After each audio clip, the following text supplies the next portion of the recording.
It has been about 1 week since Spider-Man Brand New Day has dropped, and the movie is destroying records all over the place. I've had the absolute pleasure of watching this movie not once, not twice, but 3 times. Yeah, my wallet's really happy about that one. I've already uploaded my non-spoiler review about the movie, but I also wanted to talk about every single detail that this movie has provided. So I went across all podcasts that have been done on this channel, and I grabbed multiple friends who have seen the movie to talk about it, and at one point it gets very intense between 2 people. We also decided to do a live action Spider-Man tournament bracket, and I hope you guys enjoy that as well. Be sure to like and subscribe, comment down below, and enjoy the video.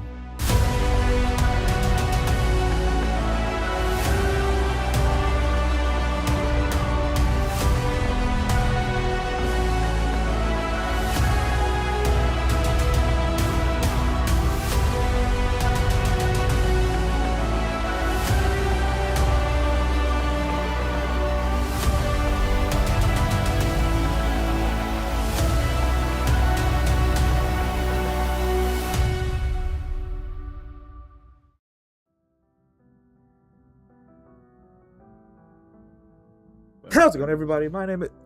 For real? Yo. First. Wait, do it again. Do it again. How's it going, everybody? My name is EnvyTalksCinema, and welcome to the newest...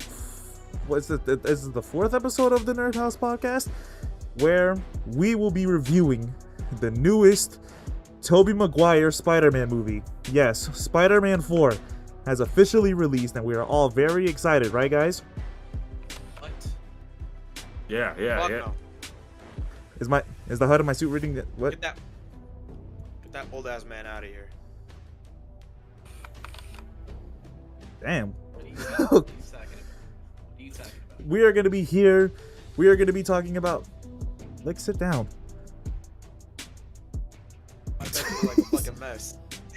We are gonna be talking about the new Spider-Man Brand New Day movie, Tom Holland's 4th Spider-Man movie, the first ever Spider-Man to get 4 Spider-Man movies. Honestly, at this point, Tom Holland is simply becoming the new Robert Downey Jr. of Marvel right now. I mean, dude is just killing the game. Anytime he's on screen, people are enjoying the time of Spider-Man, obviously. Spider-Man being the unanimous favorite superhero across every fan, even the people that don't watch or don't know about Marvel that much, or just superheroes in general. Who's their favorite superhero going to be?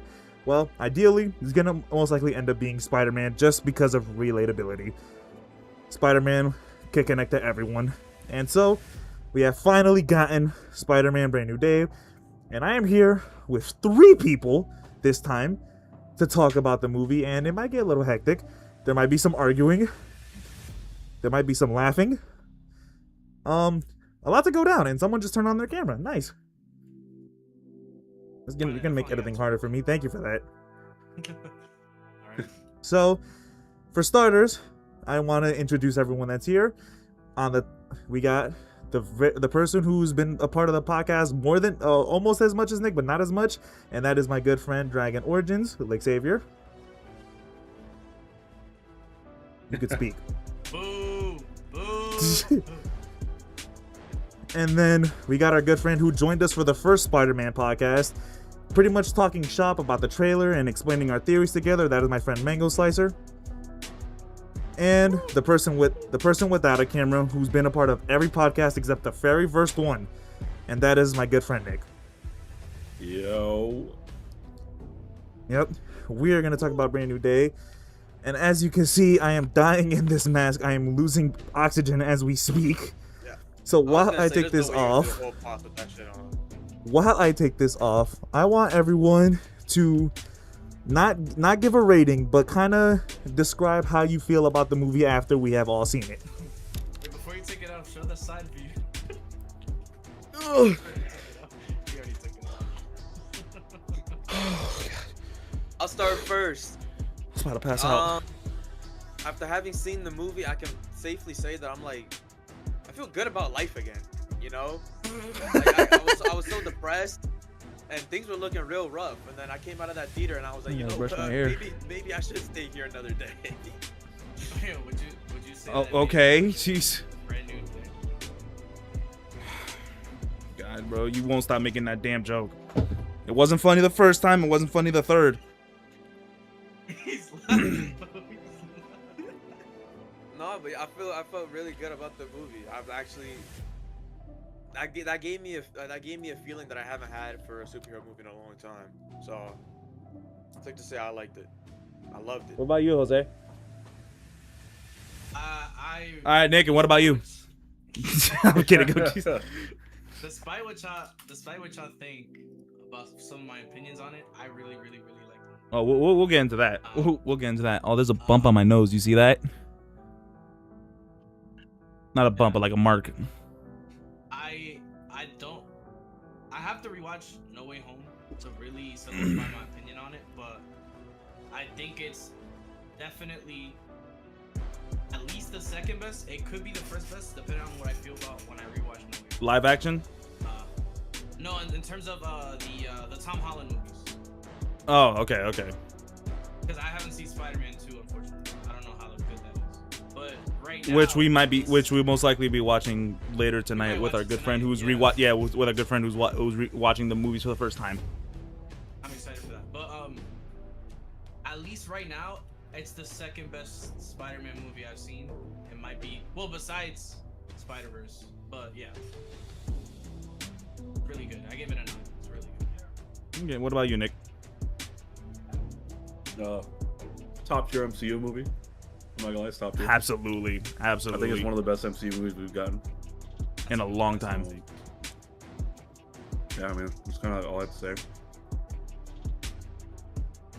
Yeah, I mean this movie, I haven't. Well, I think the last time I gone to see, when I went to go see a movie 3 times, it wasn't nearly as planned as going to see this one. Yes, I saw the movie 3 times. Originally, I was only going to go see it twice, and I ended up going to see it for a 3rd time. Each time in a row. One time on Friday, one time on Saturday, one time on Sunday. The only other time I've ever seen a movie 3 times, and this one wasn't even planned at all, was when I saw Deadpool and Wolverine. I think like 2 days later, my brother got tickets for me and him to go see it. And then I went to go see it with you, Ian, and his brother, Mango. Because I just wanted y'all to watch it, and I want to be there to see y'all reaction for it. I really enjoyed Deadpool and Wolverine. Not the perfect MCU movie, but it's very fun. Very fun movie. And what the hell are you doing, Lex? Back to his old ways. Yeah. I really love this movie. I really love this movie. I feel like one thing about Marvel nowadays is like it kind of sucks now, because there used to be a time in Marvel where you used to be excited for every Marvel movie regardless of who was a part of the movie, and you knew it was gonna, well, you hopefully knew it was gonna be a banger. It wasn't always a banger, but there were it was always a good movie. And nowadays it's like every once in a blue moon we get a banger Marvel movie. It's like, what was the last banger Marvel movie before this one? Was it Thunderbolts? Is that even a banger? Guardians 3. That's very divisive. Guardians 3, yes. Guardians 3. Certified banger. Okay, Oh, yeah. You want to talk about certified banger than Guardians 3? Guardians 3, because yeah, was more like a low key banger. Thunderbolts is divisive. Unfortunately, because they didn't promote it well. Yeah. Well, it's I think it's also hit or miss for some people. That's what I've heard. I feel like Thunderbolts is I guess because it isn't the typical Marvel movie. It focuses on something that there's a lot of realism put into it in terms of mental health disorder.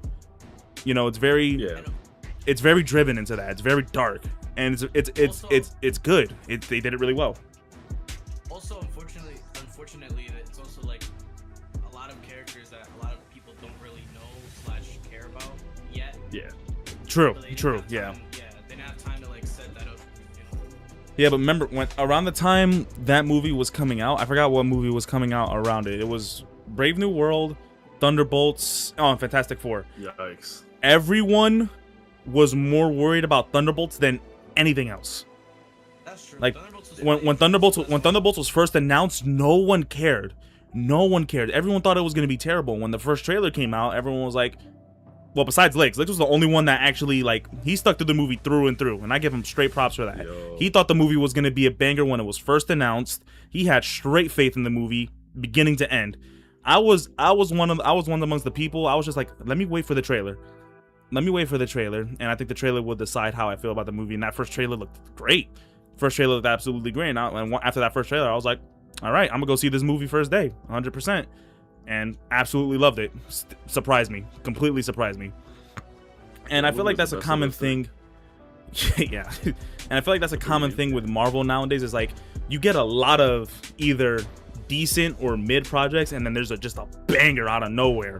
And I think Spider-Man Brand New Day is proven to be that banger. With the I would say Wonder Man was a banger too. However, that one's also more hidden just because it wasn't promoted at all. Yeah. What that means though is that, like, if Spider-Man is a certified banger, that can only mean bad news for Doomsday. Oh yeah. Oh yeah. See, like, Which honestly, I want to bring up really quickly. yeah. I was thinking about Spider-Man, and I'm like, dang, I can't remember the last time I watched the MCU movie. And then I went to my AMC app, and I realized this is the first MCU movie that they dropped this year, and the only other one we're getting is Doomsday. And I was like, Doomsday. There used to be a time when there was a new Marvel movie every 3 months. Yeah, it was every 3 months. Yep. Now we're here. And according to Kevin Feige, he said their new focus is going to be focusing on quality over quantity. Which should have never. I feel like that should have never changed. Yeah, that should have never changed it. Why they switched it up? Because you could tell in Phase 4, like Lick said, once in a while, it was every 3 months you would get a Marvel movie, and at first it worked, but like that, and then I think like late Phase 3 started doing that, and then in Phase 4 just didn't work. They like you could tell they tried doing that. They tried to. A lot just of did people not like work. to talk about superhero fatigue, and especially nowadays with Spider-Man just having come out, they're saying that people would never had superhero fatigue. They were just tired of bad superhero movies, which I don't agree with. I fully believe people were just tired of superheroes in general, because again, it was a Marvel movie every 3 months, and then not just there wasn't just a Marvel movie, there was a Marvel TV show, like constantly running throughout the year. And then you also have to take into account all of DC's projects that were going on at the time and all of DC shows. So people were genuinely just tired of superheroes. But now things have died down, and we're able to look back and be a lot more critical of all the slop that we've gotten in the past. And that's why we're much more appreciative of what Spider-Man has given us now, because it's just a good quality movie. It's a superhero movie that literally everyone can enjoy. I mean, I think if all the movies were good, I don't think there would have been superhero fatigue. Yeah, I don't think there would have been agree. a problem if I all the agree. movies I were good. don't because believe in it.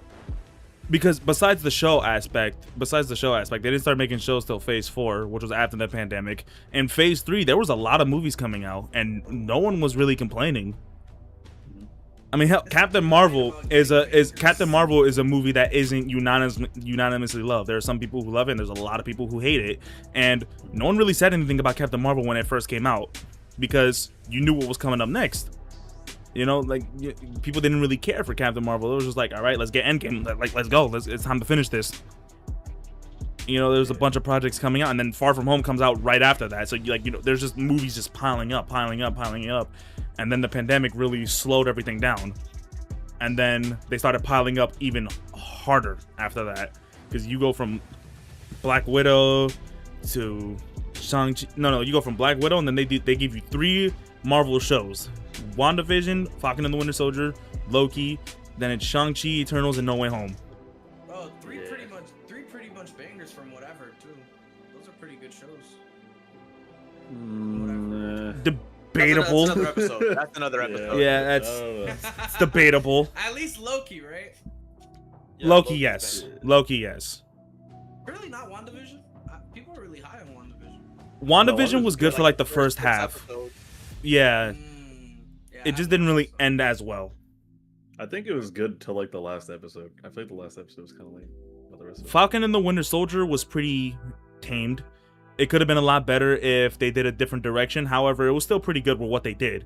But it wasn't one of those like gonna blow you away kind of shows. Yeah, bro. I miss when Anyway, MCU guys, movies we're getting off track, bro. We're here to talk about Spider-Man. I know, right? We're only 20 minutes. We're barely 20 minutes in, so we ain't got nothing to worry about. Establish the conversation. Yeah, we gotta establish the conversation. But yeah, Talk about going into Spider-Man, I generally do believe this is a top 3 live action Spider-Man movie. If we're gonna throw in the Spider-Verse movie, that's a whole nother story. This bumps down to top 5. Untouchable. Yeah, and Spider-Verse is something else. Spider-Verse is something else, in my opinion. But before we start talking about our review of the movie, literally this is last second planned, an idea brought to us by Mango Slicer, where we go ahead and do a little tournament style game of every single Spider-Man movie that's out there. Are we doing just live action, or are we including the Spider-Verse movies? I did not include the Spider-Verse movies. Okay, so this is live action only. Because that's not fair. I don't even think we need to, yeah. It's not fair. Nope. We know what happened. The end is just gonna be in 2 verses across, and it's like, okay, Yeah. it's boring. Yeah, it's not fun to talk about. Okay, so I we're doing a little day as well. nice. Okay, We are so we're including doing that, yeah. we're doing a little we're doing a little tournament style bracket game for how many live action are there? There's 3 Toby movies, 2. There's 9. Andrews. 9 movies. 9 total live action movies, and we did a little tournament style bracket game for you guys to watch, and we are all going to collectively break down. We're not fully break down, but we're gonna break down which movie is going up against what, and we will decide which goes forward. It's a simple tournament bracket, and this podcast will determine amongst this group alone what's the best live action Spider-Man movie. I'm gonna run away from LARP because there's some I haven't watched, so I just won't even say anything. I won't LARP Yeah. to the ones I haven't watched. I won't LARP You're to the ones missing. I haven't watched. You missed out on. Well, we watched Spider-Man 1 yesterday, so you're missing. You haven't seen Spider-Man 2, Spider-Man 3, or TASM 2. Or TASM too. That's really it. Yeah, that's really it. But let's get into the first round. What is the first roundup we got, Nick? All right, let me randomize it. Okay. Okay. So first round, we got Homecoming Okay, versus TASM 2. that's easy. Oh, I haven't watched this, so I don't know. Hey, there's people Well- that actually well, think you it's haven't- the other way around, though. You haven't watched TASM 2, but TASM 2 It's really good. is the only other argument for the worst Spider-Man movie out there amongst most Spider-Man fans would be Spider-Man 3 to TASM 2. But I think it has to go to TASM 2. That movie, look, I love watching all Spider-Man movies, including The Amazing Spider-Man 2. I can watch that movie any time of the day. However, I'm not gonna sit here and lie to you and say that it doesn't have a bunch of problems. The movie's a mess. Look at that. Look at that. You got the Amazing Spider-Man 1 Yeah. poster. I'm number 1 TASM Glazer of all time. But even Like I'm both? able to admit that I love both those movies to my absolute core. But I am willing to admit that Homecoming is better than TASM 2. Yeah, Alright, I won't trust I'm not unfortunately. gonna lie, I love Homecoming. I think Homecoming's great. I love Homecoming too. Homecoming's really I think good. Vulture Homecoming's is really good. such a- charming I think Homecoming is so important in in the repertoire of Spider-Man films because it's one of those. It's such a simple story. Yeah, I think that's why people had so much hope for Tom Holland's Spider-Man because it was such a simple and grounded story. it's a great one. It's a great 180 because like the whole point of like Spider-Man Homecoming, it's like for like the first half of the movie, it's him trying to become an Avenger and him trying to establish himself amongst these incredible heroes amongst the entire world. When that's not what he should be focusing on. He's focusing on becoming an Avenger when he should be focusing on helping people, being the friendly neighborhood Spider-Man. And he finally figures that out at the end of the movie. Especially coming off of a movie like TASM 2, where he's fighting Electro and Green Goblin, and it's not like the best of stakes. I think Yeah. Homecoming does a really good job of putting Spider-Man back into perspective of what the general audience should be expecting from his stories. Honestly, Now, this might be a bit controversial, but I feel like, I mean, I know obviously it wasn't gonna happen, but I feel like if TASM 2 had one more hour to it, it probably would have made a much better movie than what it is, because it would explain a lot more, because they did too much. They did too much with the time they had, and it's one of the longest Spider-Man movies out there too, I don't even know if which is crazy. TASM 2, Another hour? but- That'd be like a I 3-hour think- movie. Yeah, but like they did so much to the movie though. Like you have Electro, you have Green Goblin, you have the tease to Black Cat. You know, there's so much. The tease to the Sinister Six, Rhino. I feel like that. I feel like saying that it should have another hour, like kind of just like supports the idea of like just making it into another movie, like just making a third movie. True. And just like True. putting the rest of it in that movie. I wouldn't just say focusing another on that. hour, but give it like 20 more minutes and then change some of the scenes that were already in there. Like, I'm gonna be completely honest. I don't think that plane explosion. Yeah. Looking Peter Parker's 5 parents. Also like, but like what else? The scene that they removed. Like I'm not gonna spoil it because Jose hasn't seen it. But the ending, the alternate ending that was removed originally, that would have been like I know it wouldn't have saved the movie, but you know the alternate ending. Familiar. Definite. I mean, Jose, take off your headset. It's the old ass movie. It's just like so. Yeah. It really doesn't matter because it doesn't happen in the movie. But we're talking Yeah, about it doesn't the one where even his dad happen is in the movie. alive. Yeah, where his dad is alive. Oh, I forgot about that completely. Wait, actually, But yeah, okay, I don't think it would save the movie, but like if they focused on that more rather than what they were focusing on. Also, I don't think Electro as the main villain really worked because storyline wise, it felt like the main villain just should have been Harry, but they made it Electro instead. Yeah, I mean, I think Electro. It's a mess. Work. It's a mess. I think he could work. He would just need Not the way they did it. Yeah, no, definitely not the way they did it. He would need to be a lot more like threatening. Yes. Yeah. Yes, I think you could do both Electro and Harry, but they just didn't do it like correctly. They should have spent more time setting up Harry. I think yeah, end of the day, we know what's winning. Homecoming. Okay, so Homecoming, which is this mess.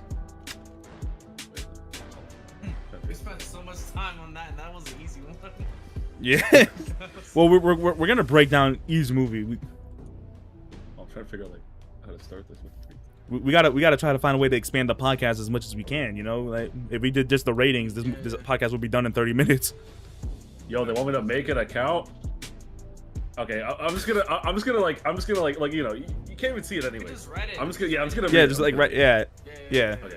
Okay. So so there's 9 movies, right? And because there's 9, it's uneven. So TASM 2 and Homecoming are the first one, but they're before the actual bracket. So now it's Homecoming versus Spider-Man 3. Yeah, well, Oh. No, how about Do you want to? just Do you want to wait? keep Save the one that. we take. Yeah, I think because we already talked about Homecoming. So should we just like save that for like the end of the like should we skip round? ahead and save that? No. Yeah, we can put it at the end of the round. Yeah, we can. Put it at the end because we just talked about Homecoming. But how about just keep the movie that we take, and then just so like okay, we picked Homecoming. All right, now Homecoming versus this.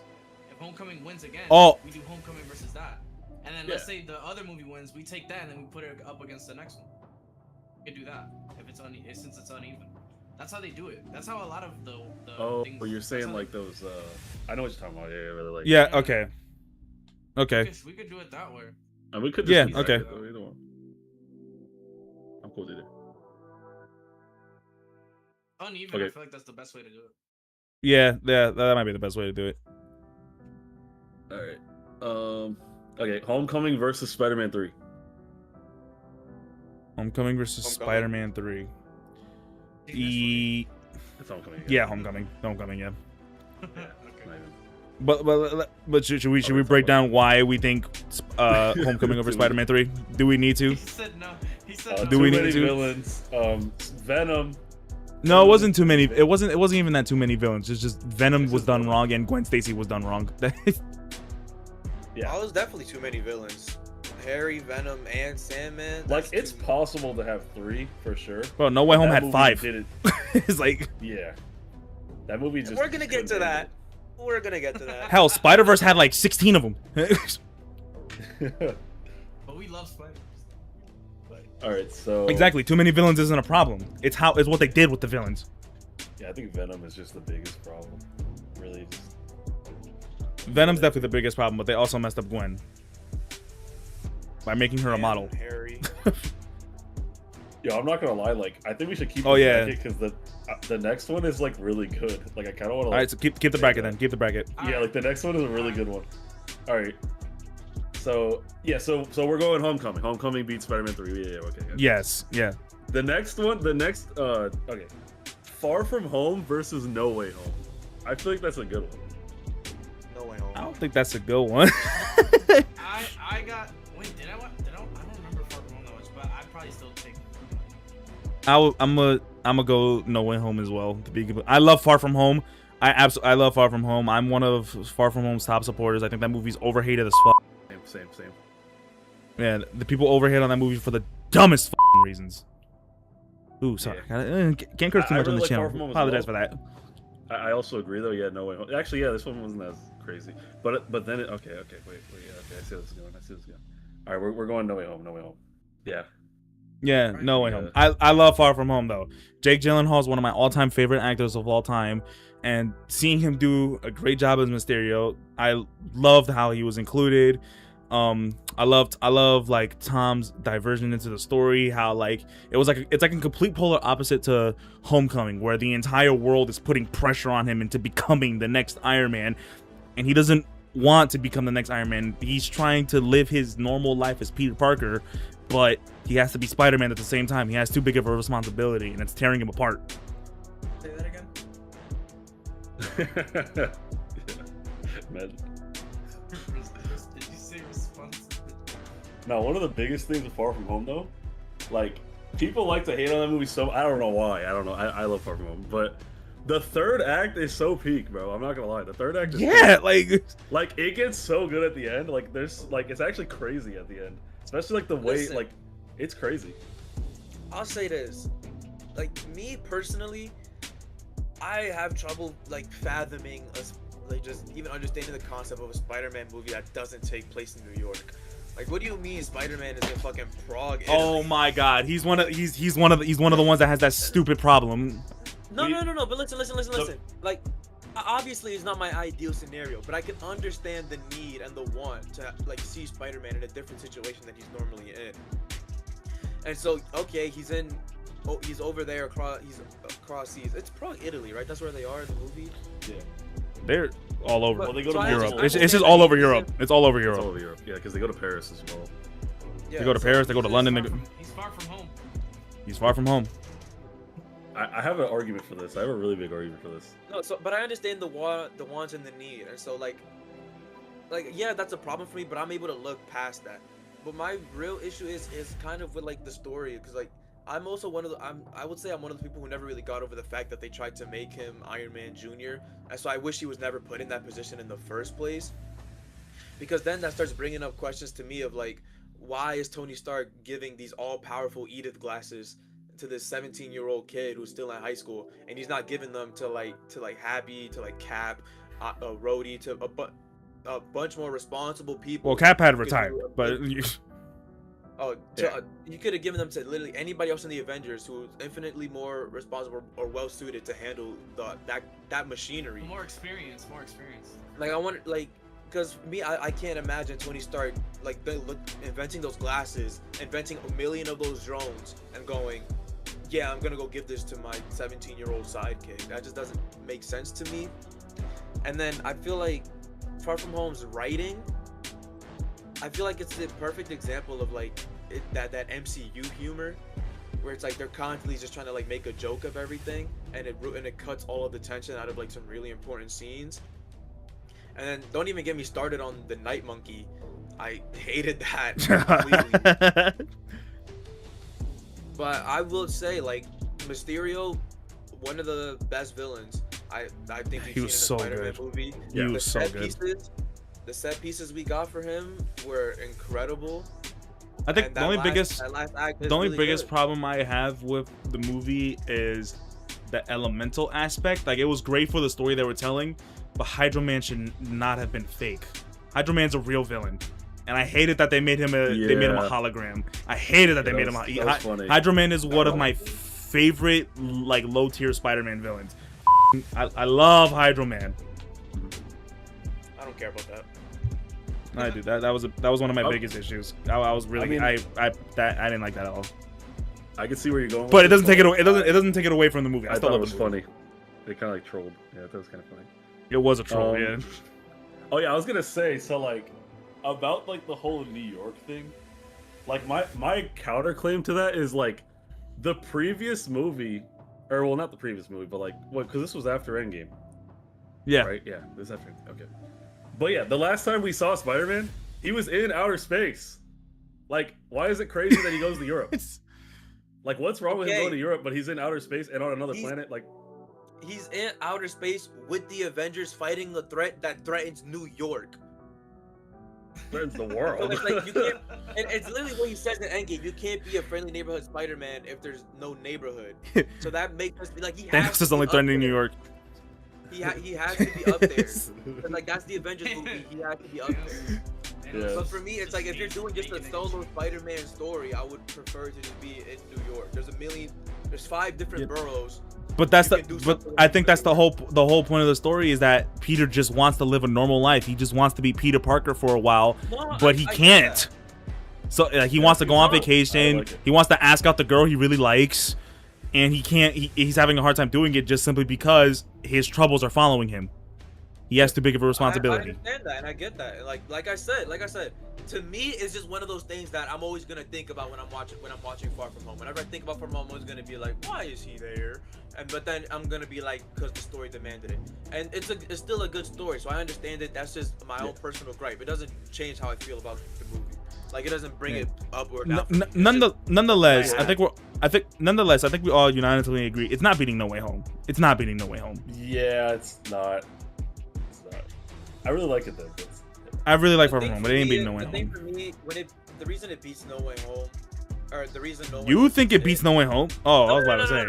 The reason I think No Way Home beats it, because this is gonna sound very hypocritical of me, especially when we go later down the line with other movies, is that No Way Home is so much fun and it's so much like nostalgia. I think that emotional attachment to seeing Toby and to seeing Andrew on screen it's gonna do that for me. It's gonna bring No Way Home just that little bit further over Far From Home. Even though Far From Home might have just like the tiniest bit better like of writing. No Way Home was a special event. That was. Yeah. It's always It's gonna like- have that boost. It's gonna have that boost.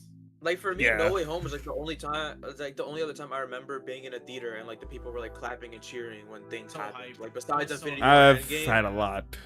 Yeah. I've had a lot of theaters that had done that, but No Way Home was definitely one of them. And also, Mhm. I know a lot of people would argue like, oh yeah, it also created a problem in a way, like the multiverse aspect being overused a lot. But No Way Home was like the first movie to show that anything is possible. They pulled it off well. I think they. Yeah, No Way Home was the first movie to truly show that anything was possible, because the multiverse started with WandaVision, but you didn't really know what was possible yet, and no one thought that they were gonna ever pull off No Way Home, and they did it. It was a really hard movie to pull off. No Way Home's emotional scenes are some of the best we've ever seen. Oh yeah, oh yeah. It was that movie. That movie put me through it. I'm not. That was definitely a hard movie to watch for the Yeah, emotional that shit scenes. That went crazy. Oh my god. So like I could name probably 3 where had me for sure. It's the acting in that movie. That's when Tom Holland really like solidified himself as a great actor too, because man, those high emotional scenes, he is suffering from so many emotions throughout that entire movie, and it truly showcases as you're watching it. You could feel his anger, you can feel his fear, you can feel his sadness. All three emotion aspects incredibly well done. Also, like No Way Home, like because a lot of people talk about the nostalgia, and it's like, yeah, the nostalgia's cool, but I feel like the writing is like very strong, and I feel like it's the strongest of those movies. Like it's the strongest. Even though it's a really like, even though I say No Way Home is probably one of the safest Spider-Man movies because it's like a definition of doing what the fans want. Yeah. However, they pulled it off and they made it work for a great story. I Like you have the OG pillars. You have Andrew and Toby, the OG Spider-Man, teaching Peter what it's like to be Spider-Man. because you know it took remember the all first three Tom Holland Spider-Man movies, he's in high school, and he hasn't learned the whole with great power comes great responsibility part yet. So it was with Aunt May telling him that, and then you have Andrew and Toby to kind of guide him to that, you know, to how to officially become 100% Spider-Man. It was so well done. I'll say the writing was good for probably 90%, because the only thing that was bad was how it started, which was with the spell. I didn't think that made any sense, because I don't buy Peter Parker convincing Doctor Strange to do all of that and him messing up the spell. It just felt too convenient. It was to get the plot going. I understand that, but I don't know. Yeah, okay. I guess you can make that argument, but you that's fair, but you can't. It's hard to argue against that just because of the magic element. Like, you really don't know how, because the way magic works is it's powers drawn beyond the multiverse. So the slightest miscalculation can cause an effect beyond space and time. I know that. I'm talking about Strange is such a, like, how Strange is portrayed in Infinity War. Yeah, that's fair. That's fair. He's so careful, and like he does not want to mess with so he knows everything that could go wrong. I just don't buy it. But you have to take into account his characterization within the movie itself. The second when we see Strange, he's not even, Wong is fitted up. He has his sorcerer outfit on, whereas Strange, he's wearing Timbs, bro. Yeah. he's wearing Timbs and he has a puffer jacket on. He's floating down the stairs. You're saying he got relaxed? You're saying he relaxed a bit or whatever? Yeah, I'm saying he relaxed a bit. He loosened up, and he's like, oh, and he's like, you know what, Peter? Yeah, you was with me on that planet. I'm gonna do you a favor, bro. But then he starts doing the spell, and you can tell he's careful. And then he's like, oh, bro, your aunt. Oh, your girl. Honestly, I think it's the egotistical of Doctor. You gotta remember, Doctor Strange also has an insane ego. His ego is massive, and they've already stated in the movie that they've used it before for smaller purposes. And you gotta remember, Wong literally tells him, you're doing something dangerous, like, be careful. And Strange is like, alright, bro. And then he goes and does it.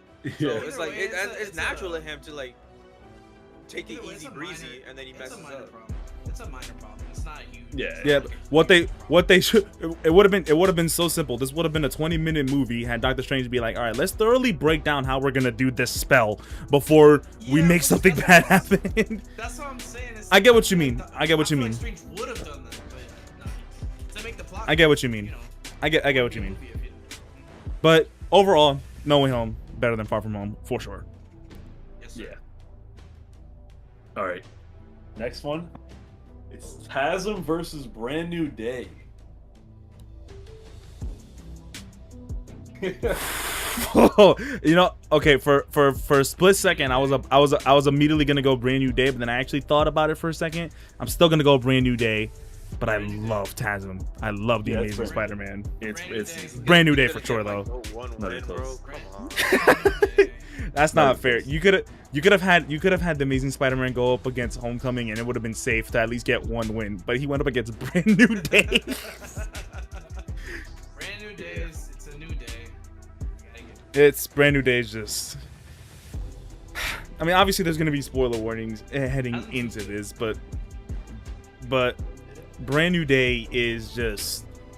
It's almost like the definition of what almost everyone wanted from a Tom Holland Spider-Man movie, almost. You know, there's a lot of interesting choices that was made in that movie, but the movie visually looks so good, the action so good, the storytelling so good. It was just peak all around. It was so good, such a good movie, and I actually can't believe they pulled it off with what he was trying to do. Because I look at Brand New Day as a very unsafe Spider-Man movie for what they did. Because it's unique. It's not something you would see in an average Spider-Man movie. Something something completely different. I know there's gonna be a spoiler warning heading into this video. So spoilers right now. 100% about to spoil Brand New Day. The main villain of the movie not being a Spider-Man character at all is a crazy decision. However, Yeah. they make it work. They make it work. Agreed. Dustin Daniel Cretton is just he's solidified. He's cemented. Anytime there's a project that he's doing, I'm gonna go watch it. I'm gonna go watch it now. He's cemented. He just knows the game. Which, by the way, I actually just found out that when they switch Avengers Kang Dynasty to Avengers Doomsday, they were still offering him to direct it, and he decided not to because he felt like he wasn't the best option. Yeah. Very humble. Very humble. This movie really made me like. This movie made me want to like see King Dynasty, bro. Like, You think it would be better if he directed it? Doomsday? I'm asking Lixie. I honestly, I feel like it would look better, but be done better. I'm not 100% sure. Because I think back to Shang-Chi, and like Shang-Chi looks good, like for the most part. But there are some parts where it's like, and then obviously once you get to Jose, you look like you're doing something crazy. Get back into the frame. And then you get to the third act and they're in the ancient magical land and the quality drops a little bit. But I think like he really like locked in for Brand New Day or something. Because Brand New Day, like we all agree here, it's absolutely visually stunning. It's immersively amazing. beautiful. I think an Avengers movie with his kind of directing would have been way better.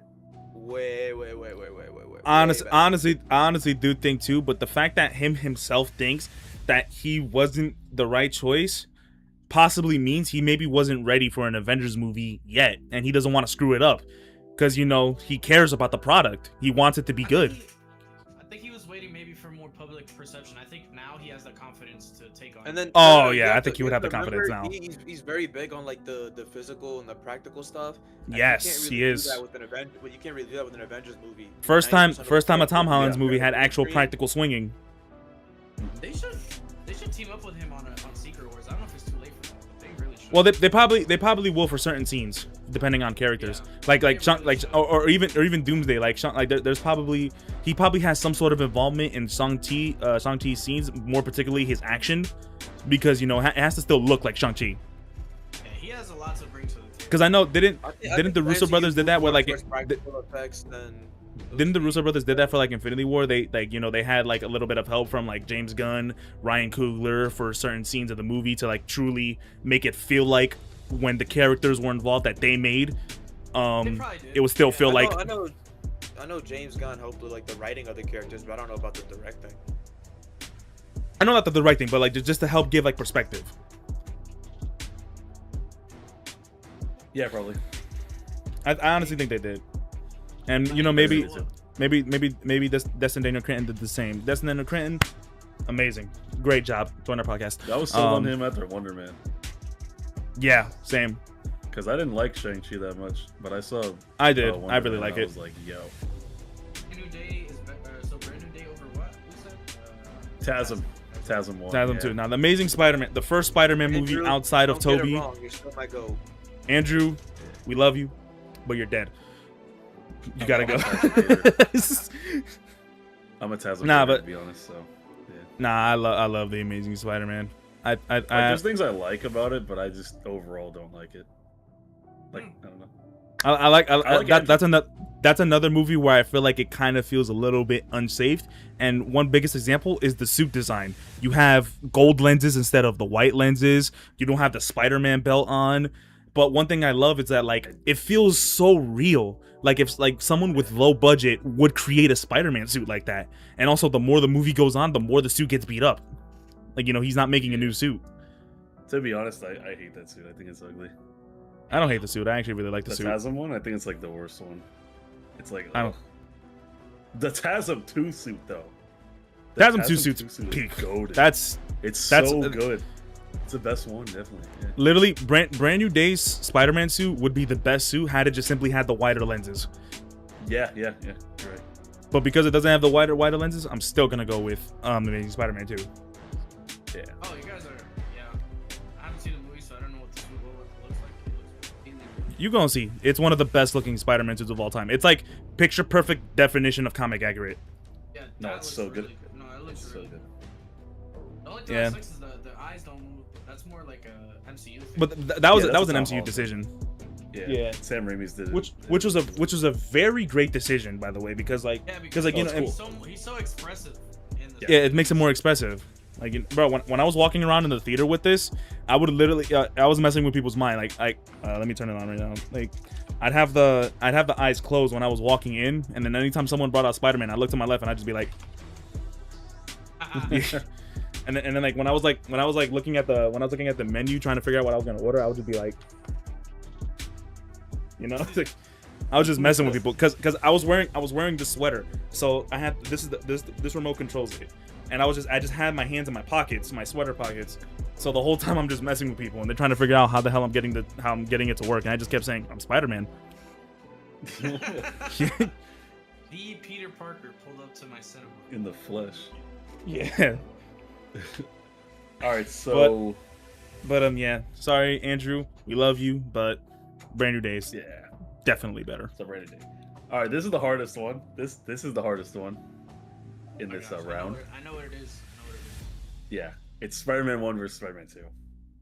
We got on the random. Yeah, we got that on the random. That's crazy to start off.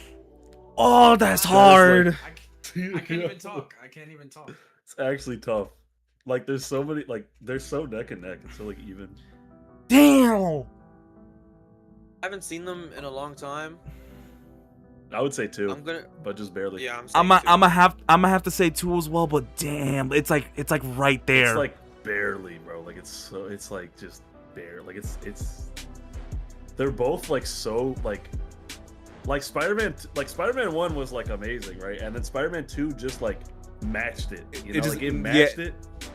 And even the one thing elevated about it a little bit, Spider-Man like 1, I would say like Yeah. Spider-Man 1 and then like Spider-Man 2. It's right there. yeah, exactly. It's like right there. And I would say it's only because of what I said earlier. Like Spider-Man The 1 fact has that- to tell the origin story, and Spider-Man 2 And Spider-Man doesn't. 2 doesn't. You could do more with So it. Spider-Man 2 gets to do whatever it wants. You get to and explore that's more. the only reason why it's better. I was feeling like that.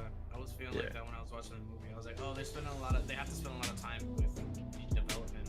Yeah, the introduction. Yeah. And everything. And not only that, when you rewatching Spider-Man 1, every time I rewatch it, I always notice how fast the pacing is in that movie. But even then, the pacing's not even a problem. No, it's It does good. feel It's a great. little quick. I'm like, oh, this is happening already. But Yeah, because it's like 30 or 40 minutes into the movie, he's already graduating. Like, you know, we barely see time as him as a kid in high school. But it's like it's so well done though. Like pacing doesn't even feel like a problem. Also, like, you got Sam Raimi's directing. Like, those movies look so good. Yo, And, when we were watching it, we were watching it yesterday. Do you know the jump scare that plays when Harry's talking to Norman, and he was like last night, and it just like quickly jumps to Yeah. Norman like seizuring. I was smiling the whole time when that scene was playing because I knew it was gonna make Mango jump. Yeah. No, like, Yo, we started laughing hard as hell. I was like, oh shit, what the fuck was that? Yeah, remember Yeah. Ian said he wasn't even watching. He had it in his ear and it scared him.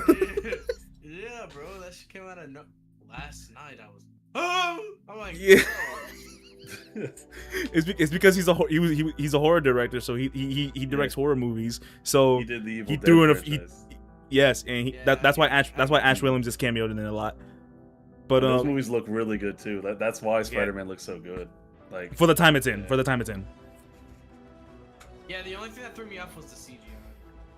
But Yeah, like, yeah. we can't take that away from The it because it time. was 2002. But that's not really fair.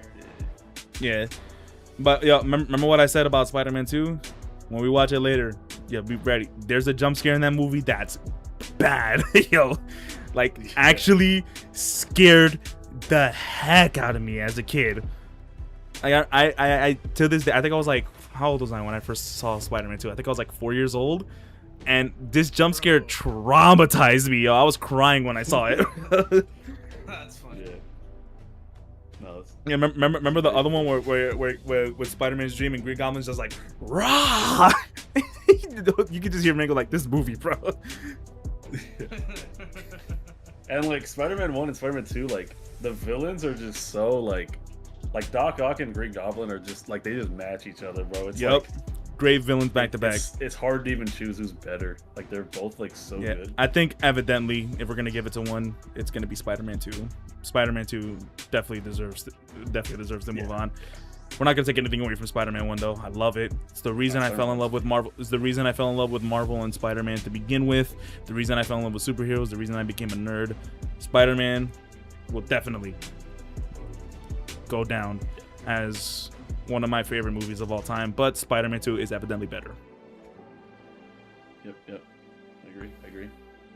Yep. Let's move on from that. That was a tough one, yeah. So now we're in round 2. We did wait. Now that we're in round 2, we don't have to explain the movies too much. Yeah. So did we say Spider-Man 3 over? Well, you know, we said Homecoming over Spider-Man 3. Yeah. Right? Yeah. So like that's like the beginning of round 2. So we'll just okay. Okay. Homecoming. Okay. The next one is. Let's see.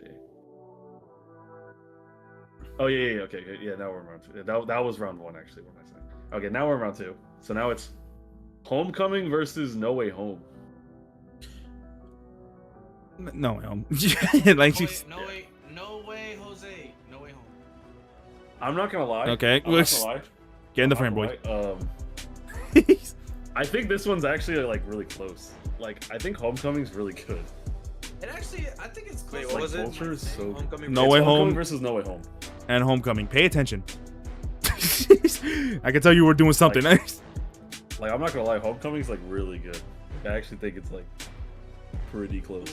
Yeah, go ahead and get your proteins in. I don't have it that close. I'm gonna say. What type? What? No Way Home. What type of that? The drink you got? Premiere. Hashtag not sponsored. No. I meant like what type? Like I meant the flavor. Oh, cake batter. Cake batter. Oh, That's a good one. that sounds That's a really good one. Is that good? That's a good one. Yeah, that one's good. That one's really good. That sounds good. That one's good. That one's really good. No, I Premiere's feel good. like with Homecoming, it's like Vulture is just so good, bro. Like honestly, like I'm gonna put Homecoming over No Way Home. Vulture is like a Really? Wow. Yeah, you said Homecoming, yo. Homecoming's writing is That's what I'm like saying. there's That's what I'm saying. like I said, there's a reason people thought like Tom Holland Spider-Man had a lot of potential, and it's because Homecoming is so strong. of a Dude, it movie. was such a great start. Like the writing is so incredibly tight with that movie. Dude, I'm I not with y'all. I'm not with y'all. No. Here's the thing. I agree with what you're saying, but I don't think it's a better movie than No Way Home. I really No Way don't. Home that's It in my is. heart right there. No Way Home Like- is in my heart. Listen, like I Homecoming? said earlier, I put No Way Home over the other Far From one. Home? I don't remember what it was. I put No Way Home over Far From Home because of the emotions, but for me, the Homecoming is just that much better, like on a technical level, that it doesn't matter how much I loved seeing Andrew and Toby on the screen. Homecoming is just the much better movie. Dude, I love the I school would say much scenes. better. The school scenes are so good. Mm, Like actually, yes. No, the school Like, scenes I- are great. Yes, I'll I give you that. love Yes, it. the school It's scenes like- are really good. Yes. it feels I very gotta like. rewatch But I'm gonna say- Homecoming, man. I'm gonna say. Well, we will. Don't worry. But I'm saying No Way Home just because like Me too. I feel like it elevates like Spider-Man, the Spider-Man aspect a bit. Like I feel like Homecoming's really good at showcasing Peter.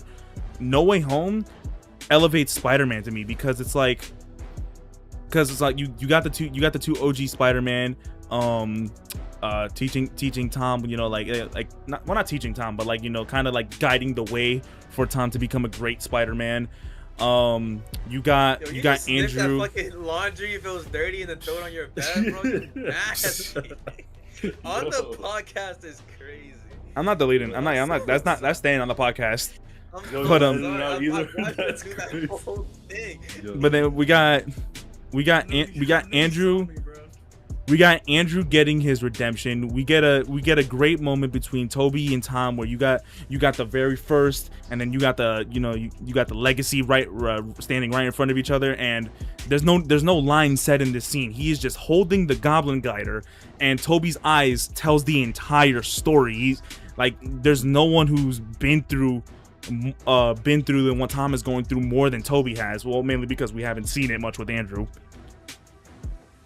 I think And it's like, and then also the action element, like, because when you see Spider-Man versus Vulture, there's a lot of and Spider-Man versus Mysterio, there's a lot of times where he can't really fight them because he's so much superior to them. Like one punch can kill them, so he has to be very careful with how he fights, you know, regular people.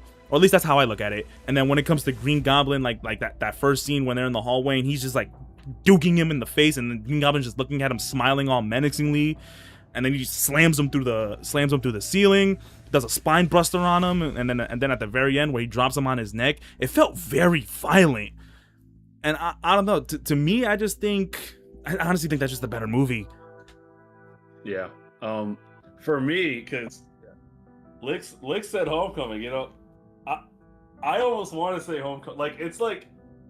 I love me, Homecoming. like, I love Homecoming, but I'm gonna have to say No Way Home. I have to. Like for me, this is like similar to the Spider-Man 1, Spider-Man 2, where it's like really even. But like, I think No Way Home, like probably, we could give it to No Way Home. I might say Home, like I would probably say Homecoming, but we'll give it to No Way Home. For me, I think No Way Home. That movie is like it's a celebration of the Spider-Man mythos. Yeah. It's a celebration of everything that came before it. So that's why we're so excited to see these. And yeah, it's still a good story. It's still a good Spider-Man story. But for me, it's not going to be as good as if it was. But you can't lie and say that it's not carried by the inclusion of those characters and that situation. Just the fact that it's happening is crazy enough for you to give that movie one to yeah, but like it's yeah, but it's also the fact that it's like I said, it's the movie that feels like for the multiverse aspect, the multiverse inclusion. If it's the movie that first shows the live action for the live action at most of what is really possible and what they can really do, and it not only it shatters records. I feel like you have to give it to No Way Home.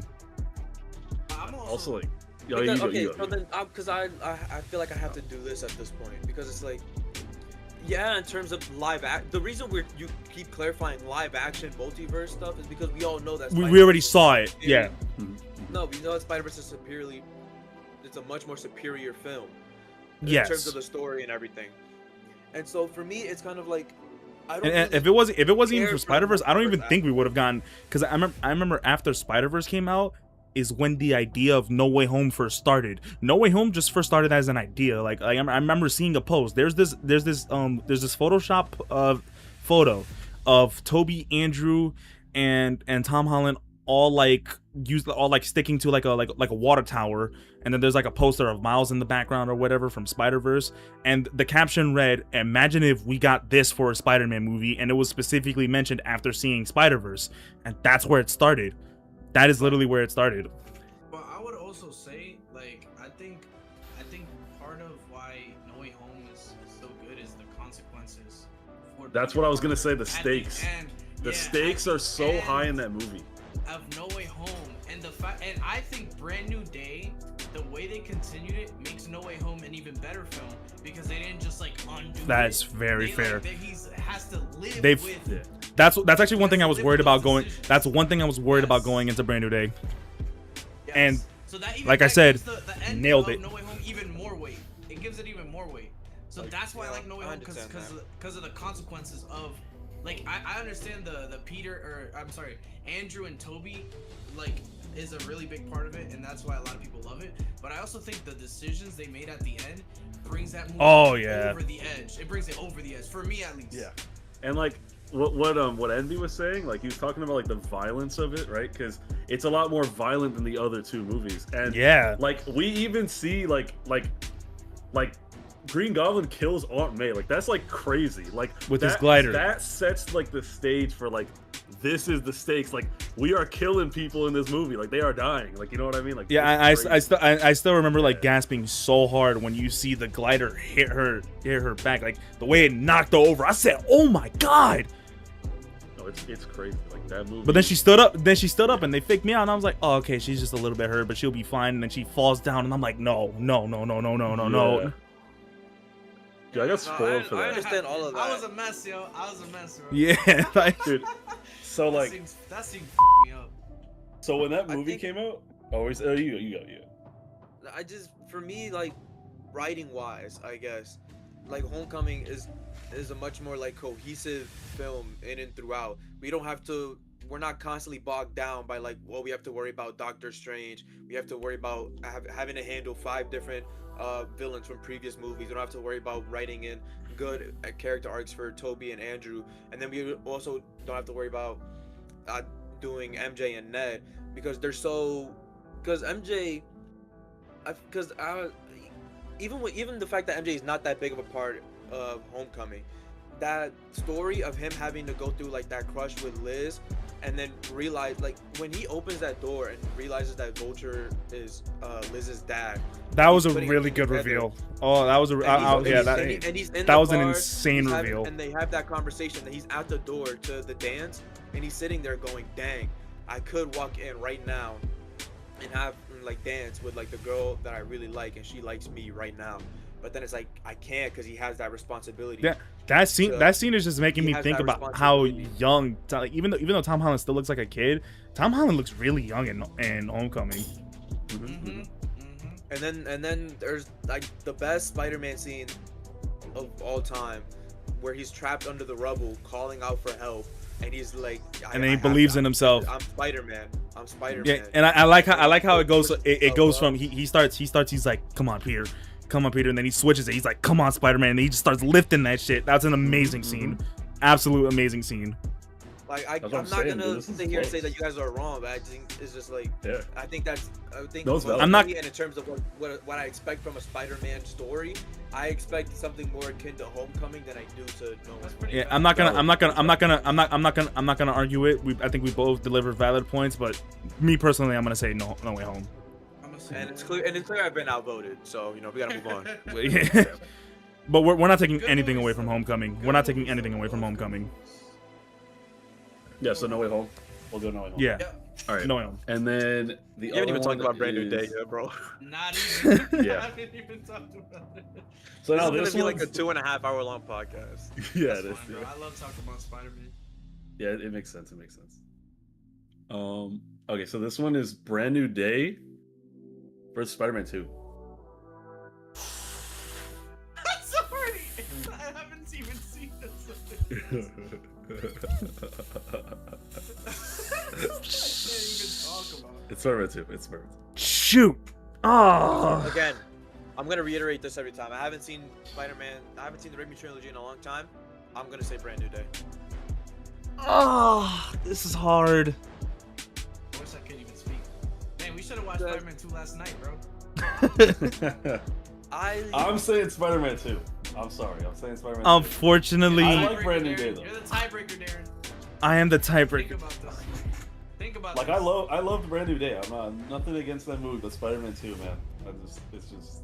Oh, this is so hard. Like, This is so hard. Because for me, it's like they do the same thing effectively. Like Peter goes through like this mental health crisis of like Toby is losing his powers because he decides to block out Spider-Man completely, whereas Tom is now gaining more powers and he's going through more stuff because he's fully embracing Spider-Man more than he is Peter.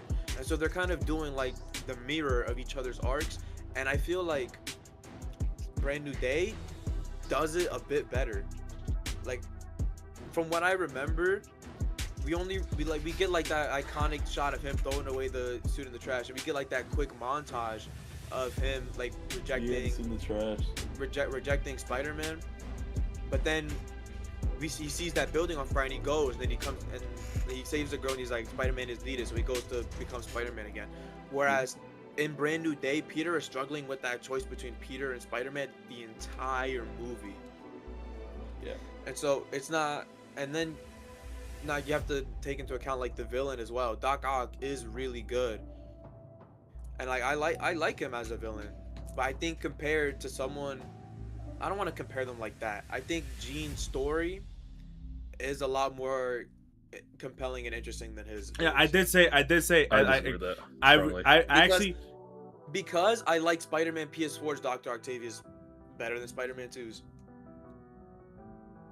One thing I will say is like I like how Jean's story kind of parallels to Tom's story in that movie, where it's like Tom's story is simply like he made a choice to be all alone, It's not like he didn't have people that love him. He personally made a choice to be all alone, rather as Jean was forced to be all alone. Everything was taken away from her. Her mom threw her and her sister out into the street. Her sister gets taken away from her, and now she believes she has no one other than herself, and is just pissed. But for me it's Spider-Man 2 definitely. I think Doc Ock's a way better villain than Jean Grey, to be honest. I feel like Jean Grey was like she was good. I liked her, right? But I feel like I feel like that was one of my complaints with the movie, was like, I feel like that third act was not as strong as the first two. Woo! Cook! Like Anyways. the third act of the movie was like the first two acts were so strong. Holy cook! Yeah. Oh my god. And that third act Dab was me up, like bro. the pacing was a little weird too. It was a bit slow, and I was kind of like, but Holy god. I still liked it. Like I'm not saying it was bad. I'm just saying like it wasn't.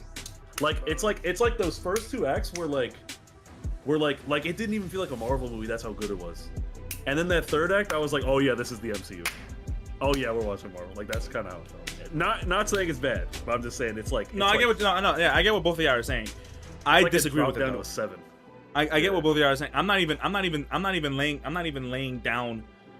I'm just laying down thinking about which movie's better. I'm not even laying down thinking about what you said, because I've already heard this from Mango. I disagree with it. I disagree with it. I loved all three acts of the movie equally. I loved every part of this movie. I do not hate it. I love Jean's inclusion. Oh, you don't love Jean's inclusion, even though you said it worked? Now you're just lying. I love Punisher's inclusion. No, I like Jean's inclusion. It's just that I love Jean's very inclusion. I love Punisher's inclusion. Punisher and Spider-Man's relationship is easily my favorite part of this movie. Yes. Those two are hilarious together. Even Bruce. Even those two are hilarious. You have to think Bruce's character as well, also directly being a parallel to Peter's. It's so interesting to watch. And then Frank is also it's like they're all parallels, but they're all like, Peter's running in like a straight line, Jean is running in like a dashed line, and then Frank is running fucking zigzags because he's crazy, and then Bruce is kind of like doing waves because he's weird like that.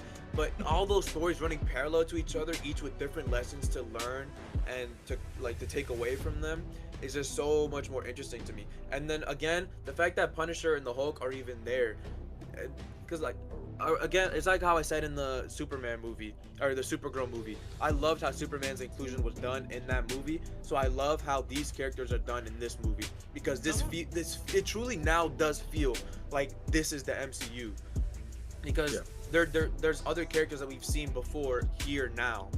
Like before, like one of the biggest complaints people had about the MCU before was like, oh, why aren't they just calling up their friends? Why aren't they just doing this and that? Yeah. And now here it's like, well, these characters are here now. Mm-hmm. You can't have why couldn't I make this decision after I saw Spider-Man 2? I would have been way more clear-headed. Yeah. I was gonna say, since you brought up Punisher and the Hulk, someone brought up the fact that like Jean Grey hopped into both of their minds. Yeah. And then as soon as she hops into Peter's mind, then all of a sudden she has a change of heart. I understand the speech was more tailored to her experience, but she's also hopped into some crazy ass minds, and she made a joke about Punisher, like, and his story is really sad, and like both of them, like Hulk too. Both of them are very sad. She should have been very sympathetic. All of a But sudden, I think the big difference for that is because Punisher, like hopping into Punisher's mind, Punisher is not sympathetic at all. Punisher tried to kill her. But maybe you're saying like she hops in Punisher's mind and there's nothing there to give her hope. It's just like, God. Yeah, it's just like, oh my God. Punisher is what would have happened if Spider-Man didn't stop Jean. Jean would have turned into a telepathic. Yeah, literally. Okay. But like I feel like, well, all right. And I was gonna say about Hulk. And I think Spider-Man's good guy aspect is like he's such a hero, and even when there's someone with a great amount of power doing so incredibly wrong, he still has hope. It's like he's essentially like a Superman of Marvel. Like no matter what, he's always gonna have hope for the better. Yeah. Because he has to. He has to. Go ahead. Hulk was like perfect for this movie. Like it fit. It was a Yo. great character to bring in. That right? was probably the most comic accurate MCU Hulk we've seen. Oh Yeah. my god, he was But- huge. My thing with Hulk is like, after he like, you know when they put him in the ambulance and he's like, did I hurt anybody? Did I hurt anybody? He's just Mhm. gone out of the movie. Like what? He's like, just gone. Yeah. Why is he Oh, not they in the- thought- yeah, they just He's didn't just even out of the thought. movie. Like what? Yeah, Like he doesn't even that's show up true. once. Like no. Yeah. That was I heard awkward. I somebody thought that was very awkward. It's like, where'd he I go? heard No, somebody that's bring that's that that's up, that's a complaint I have about the movie Yeah. as well. Is that we don't get a Yeah. resolution. Like as that to was a the big character. part of the movie. He's just gone. That's true. They like It's just what? forgot about The reason why- it. Forgot about The it. reason why I'm not like big on that complaint is because I feel like it might get resolved in a later movie, which is unfortunate. But like, remember it? Jose, when we were watching the movie both times, when Bruce was about to put the inhibitor on his neck and he realized Spider-Man saying that it's universal, and he looks at Spider-Man like, wait, yeah. are you I that thought kid? they Like- could've they could have elaborated. I feel like that's a pave away for the future in terms of like the next Avengers movie when they meet up again. Maybe. Yeah. So I feel like it's gonna say, get like, resolved then. I I don't, What if they put that on Doctor Doom? yo. don't think it's gonna work. I don't think it's gonna work. No, you said a later movie. Like we're like reaching the end. What later movie? Like Well, no- either Avengers Secret movies Wars. Yeah, coming. yeah. Yeah. probably But then to me, it's like if we don't get that payoff in a future movie, then it's like, what? Then Where'd he go? that leave this That's movie basic, open ended. It was Yeah, I where'd feel he like go? we could have gotten another scene of just like Just People one like, scene. Just some like send off. him in the hospital That's or weird. something, or like a mention of him having Mhm. or him going to check on Bruce. Like he just But the forgot fact about that him. he's just left like that, it does leave like a bad taste in my mouth. It's actually funny. Yeah. For me, it honestly doesn't affect me that much. Like I think, in my honest opinion, I know not everyone's gonna agree with me on this, and I don't care. I think both movies are 10s in my eyes. I love both of them so much, and I can't believe I'm about to say this. If I had to pick one, I'm gonna go Brand New Day. I knew it. Oh shit. Okay, so that's. Wait, so you two are. What was your guys' votes? Because we need to like break this. Well, down. Jose doesn't really have the full right to I didn't vote. watch Yeah, it. You didn't watch Jose Spider-Man didn't- 2. Jose You didn't didn't see vote. Spider-Man 2. All right. Yeah. So Jose Liz. doesn't have human rights at the moment. Brand Wait, New what'd Day? you say? Brand New Day. Okay, so Brand New Day wins. All right. Spider-Man 2. Goodbye. That was I'm not gonna hard. That was hard. I'm not gonna That was lie. hard for me to decide. That was hard for me to decide. I did too. I did. That too, was I'm hard not for me. gonna lie. Okay, but that was really hard for me to decide. That was my Yeah. early favorite, man. Yeah, Spider-Man 2. Like Spider-Man 2 and Brand New Day are like neck and neck for me. I love them both so much. Okay. Wow. So now we're at the end of the bracket. We're in the final round. And it's No Way Home versus Brand New Day.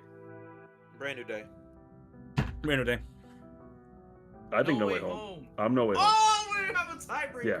I'm definitely No Way Home. That's like I don't even think it's like Holy shit. Yeah, The mine's biggest No Way thing- Home, dude. the biggest thing for me is like okay, Brand New Day.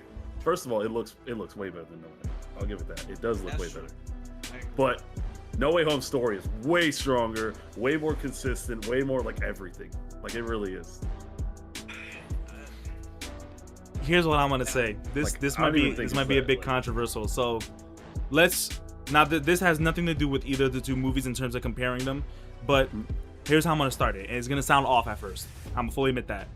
Let's look at the record breaking aspect, right? No Way Home trailer release, shattered records. No Way Home opening week, shattered records. I think it's currently performing better than Endgame did on the first opening weekend, and it performed better than No Way Home did. Brand New Day or No Way Home? Brand New Day, Brand New Day. Brand New Day performed better in all these aspects, right? What is one thing Brand New Day didn't have over No Way Home?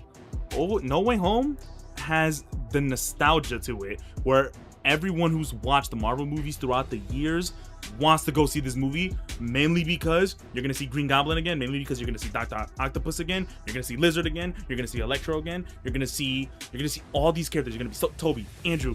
You get so excited. You might even see Gwen. You might even see MJ. There's so much people you think would be a part of this movie to the point where you're buying tickets mainly for that. And I'm not saying every Spider-Man fan did that. However, Yeah. most moviegoers simply just wanted to watch it just because of that alone. Brand New Day doesn't have that. Brand New Day is a whole separate aspect for that. And like I said, the biggest risk a Spider-Man movie can ever take. Because instead of having your simple Dr. Octopus as a main villain, Green Goblin, or any other Spider-Man villain, Jackal, Mr. Negative, you put Jean Grey instead. That's a crazy move. That's a crazy move that obviously a lot of people are going to disagree with. However, they made it work. They made it work so well. Even though Jean's story is told very weirdly. Very weirdly. Not to mention her older sister's actress being 16 years old. Like, very weird. Overall, I just love the parallel connection to this, where Peter immediately realizes his mistake, where the whole time he's working with damage control and he doesn't even realize the villainous company he's working for, and he tries to make it right by Jean Grey, but by that point it's essentially almost too late because Jean Grey's just ready to just burn the world down. And even then, Spider-Man, being the great hero he is, does whatever he can to save the day, because if he didn't, then he'll be letting his Aunt May down, because when you help someone, you help everyone. The words of May herself. I'm gonna go Brand New Day over No Way Home. Nah, bro, No Way Home. Go off of what I was saying earlier with Homecoming over No Way Home. It's in line with what I expect the Spider-Man story to be. Something like something grounded, something Spider-Man-esque. I don't need to see a multiverse story each and every time. So for me, that too. I also like how this had nothing to do with the multiverse. Brand New Day feels like a natural evolution of what Homecoming is. Like, if Homecoming, like if Far From Home didn't happen and No Way Home didn't happen, instead we got like two separate movies that didn't have to do with like the MCU, and like and Far From Home didn't have to deal with the whole Tony Stark death, and we would have gone like a natural evolution of movies where it, like, because Brand New Day and Homecoming feel kind of the same to me, but it's more of just like Brand New Day is the same thing, but it's like grown up. I was telling my friend, it's like how I like how we ended up talking about Brand New Day towards we kept joking about like, oh, we're not even talking about Brand New Day, and then we get to the final of the bracket, and now we're talking about Brand New Day. Like when I watched the movie with my friend, I walked out and I told him it was like Homecoming is like when you start watching a cartoon as like a kid, right? And as you grow up, the show like continues going on. And so the audience that started the show grows up, and so the show grows up with you. So by the time you're at the end of the show, it's a lot more mature, and they're tackling much deeper themes and topics. That's what Brand New Day feels like to me. Yeah. And so that's why I would much rather prefer 1,000 Brand New Days. This is another one. This is another one of those scenarios where we're not taking anything away from either of the movies. Maybe just because everyone's here is just biased towards Spider-Man. I mean, I think almost anyone here can agree that he's easily our top one, at least in our top 3 or top 5 favorite superheroes. I mean, again, Spider-Man's just that guy. Spider-Man's that guy. Most popular superhero. Number one for me. And he's not too. He's number one most popular superhero of all time. The problem is everybody has so many different views on how they feel about Spider-Man. Yeah. So it truly comes down to how you personally feel about the characters. And so for me, a story like Brand New Day and Homecoming is much more in line with what I want from a Spider-Man. You know, like this sounds like something you hated Jose's review on. It sounds like you put your personal beliefs into your opinions of this movie, and that's something you. I said earlier that I sometimes let my emotions affect my beliefs, right? But you like told me I can't do that. No. I'm letting my emotional attachment, like, I'm willing to say No Way Home over the other one because, like, I love No Way Home. But I'm also able to say Homecoming and Brand New Day because they're just better films technically. My problem with you is that you come up with the smallest nitpick possible and you go, oh, that's why I can't give it a 10 out of 10. Oh, I thought the bag of chips on the roof, it wasn't a Lay's bag, so I can't give it a 10 out of 10. That's what you're You're dragging it just a little bit. Not even close. Listen, Jose never said that. That's just what he sounds like to me. That's what he sounds like. No, but this is to make it easier for you, Nick. Remember what you said about Voicing's take on the Odyssey and why it's not a 10 out of 10? And you think the reason for it not being a 10 out of 10 is a dumb reason? It's kind of similar to what Lix is saying. He's just not describing it as well. It's just Well, I haven't even Yeah, gotten like to the my casting thing. I thought that was. Take. I haven't even gotten to my take.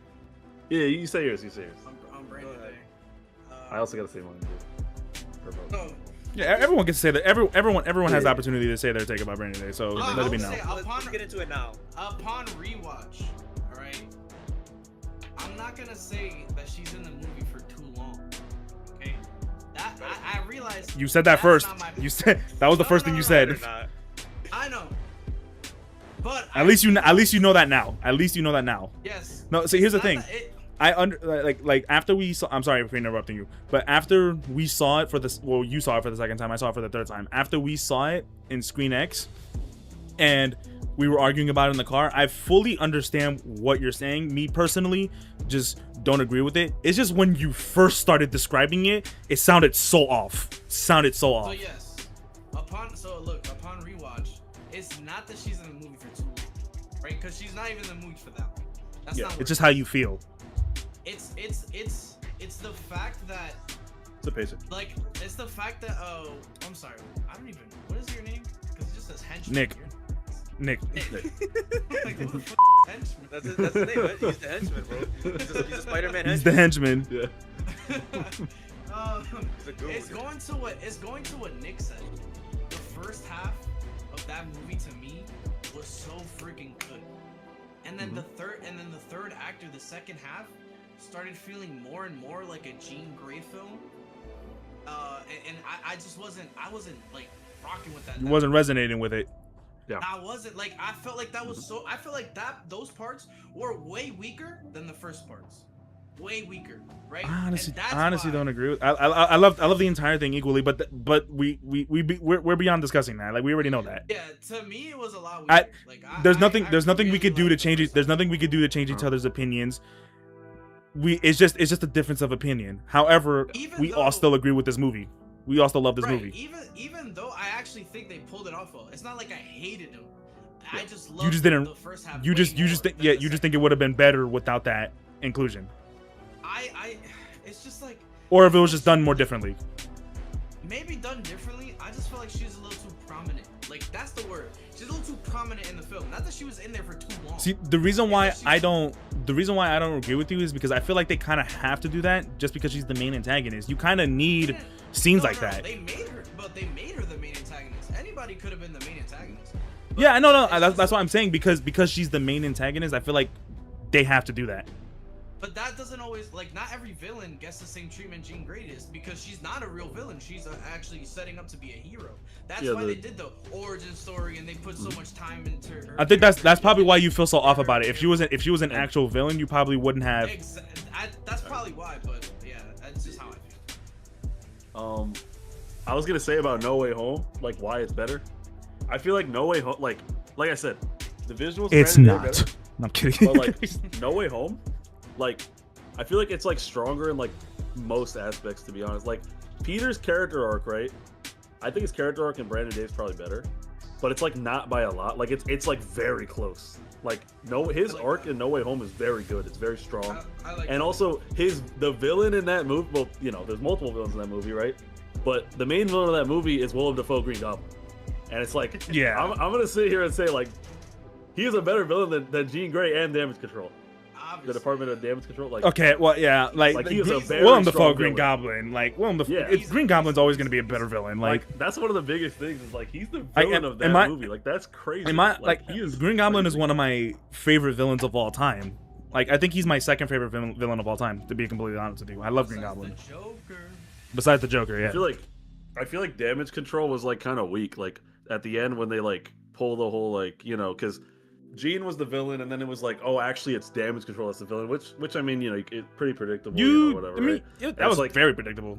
Yeah, Yeah, you can tell But But, like, like, it's- Damage Control has been the villain. Yeah, they've always been the Control's villain. actively hunting Wonder Man in his Yeah. show. Yeah. And is it Damage Control also the ones going after Kamala Khan and Miss Marvel? Yeah, I think so. Yeah. and also they have We they have know- also we know this. Damage Control. This is and this is So our it whole- No Way Home. Like, we didn't see much of Damage Control because it was mainly just FBI, but it had something to do with Damage Control Yeah. in No Very Way nice. Home. They're hunting. But, Yeah, they're hunting superpowered people. So Like we it's need just to like remember. So for us Marvel fans who have seen like the shows and the movies, we've known Damage Control is the villain the whole time. Like I knew from the beginning, like Damage Control is up to something. Like I knew respectfully, I knew there was nothing behind that boat. Nah, but it's, I think what you're saying is, does it serve the movie for it to be like a bait and switch, even if you know it's them? It's not that it serves the movie. That's a great question. Not just that. Not just That's that, a really like, good question. The motive, like the motive of Damage Control, I don't know. It's like it's not a bad motive, but it's just kind of generic. It's like, oh, we want to turn her into a weapon. Like, you know what I mean? It's like, oh wow, like I've seen that a million times in like every superhero thing. That's true, but I mean, that's what they are. When you look at like No Way Home, like the whole people with their weapons, Darren. Whoa! That's a really charged take for you, buddy. But like in No Way Home, like you have like Willem Dafoe, Green Goblin, and it's like this villain, like he has so many like layers to him. Like he's tricking he's like being friends with Spider-Man and messing with him. Like he's I love that. I love that. And that's one thing I love about No Way Home is that they finally like showcase the spider sense. Like the whole movie, he's messing with him the entire movie, and he's getting in his head, and that's why at the end he wants to kill him. And it's like it's crazy, like, you know what I mean? It's so like it's so good. Like I don't know. I don't think that was whether when you go to Jean Grey, she's just doing all this crazy stuff because she's mad, she's angry. Yeah. But with Green Goblin, it's like he was the motive is not nearly the motive is not nearly as strong because Green Goblin is evil. Yeah, like he was just I'm looking for my sister, like, so I'm gonna it was so torture interesting. Peter Parker. Like, yeah. No, okay. See, I see that take you guys have. I don't stand by it because like, I'm looking for my sister, so let me torture Peter Parker real quick. Peter Parker is shown constantly getting in her way, and they even mention it with that one African American fellow who had like about 5 minutes of screen time and absolutely killed it. The Damage Control guy. Yeah. No, not damage. No. Not Damage Control. No. That's not what I'm saying. Yes. When Jean Grey was controlled. So You can lock up that monster you got inside of you. Those 5 minutes. He had 5 minutes of the movie. He made it count. That was good. But my point is like in that scene, Jean and that guy mentions that I was gonna use Scorpion to get what I want, but you keep getting in my way. And yes, what she does to Peter, like completely tricking him into thinking that MJ remembers him, kisses him, essentially assaulting him. Yes, was it necessary? Absolutely not. But I think what she's trying to do, because she saw the monster come out of Spider-Man when fighting as Scorpion, I think she's trying to get that out of him. I think she's trying to get that monster out of him, and then you even see it like when his eyes go black, and he like as MJ, she doesn't even look surprised. She's like, "Oof, really are a monster, aren't you?" Like, you know, she's not even surprised. That's exactly what she was trying to do. Is this super necessary? No, but she's just trying to get into his head. She's trying to mess with him because that's what Jean Grey does. Yeah, I don't think it was tactical. I think she's just evil. We're not gonna lie though, it's a great scene. It's a great scene though. Amazing. Yo, remember how we... Let me take telepathic war game advice from fucking Mango Slicer over here. I did not think that was tactical at all. Remember what? No, the way me, because was when I first saw the movie, it was with Jose, and that was the first time both of us watched it. We're both mad confused. We were like, wait, she remembers him, and like the way she's not even reacting when hugging him, we both looked at each other immediately. We were just like, so confused. we both put it together. Both put it together at the exact same time. We were just like, and then it's all quiet. I'm like, wait, what? Yo, and it's all quiet in the movie theater, and he starts slamming on the chair, and I'm like, yo, chill. You know what it was? Like I had my suspicions the second they started swinging, but like they're talking, and what immediately clocked in my head was MJ goes, maybe there's a part of me inside that still remembers. And because that's straight from the note that Jean read from Peter's apartment. So I'm like, that's not MJ. Oh, by the way, we proved your theory was wrong.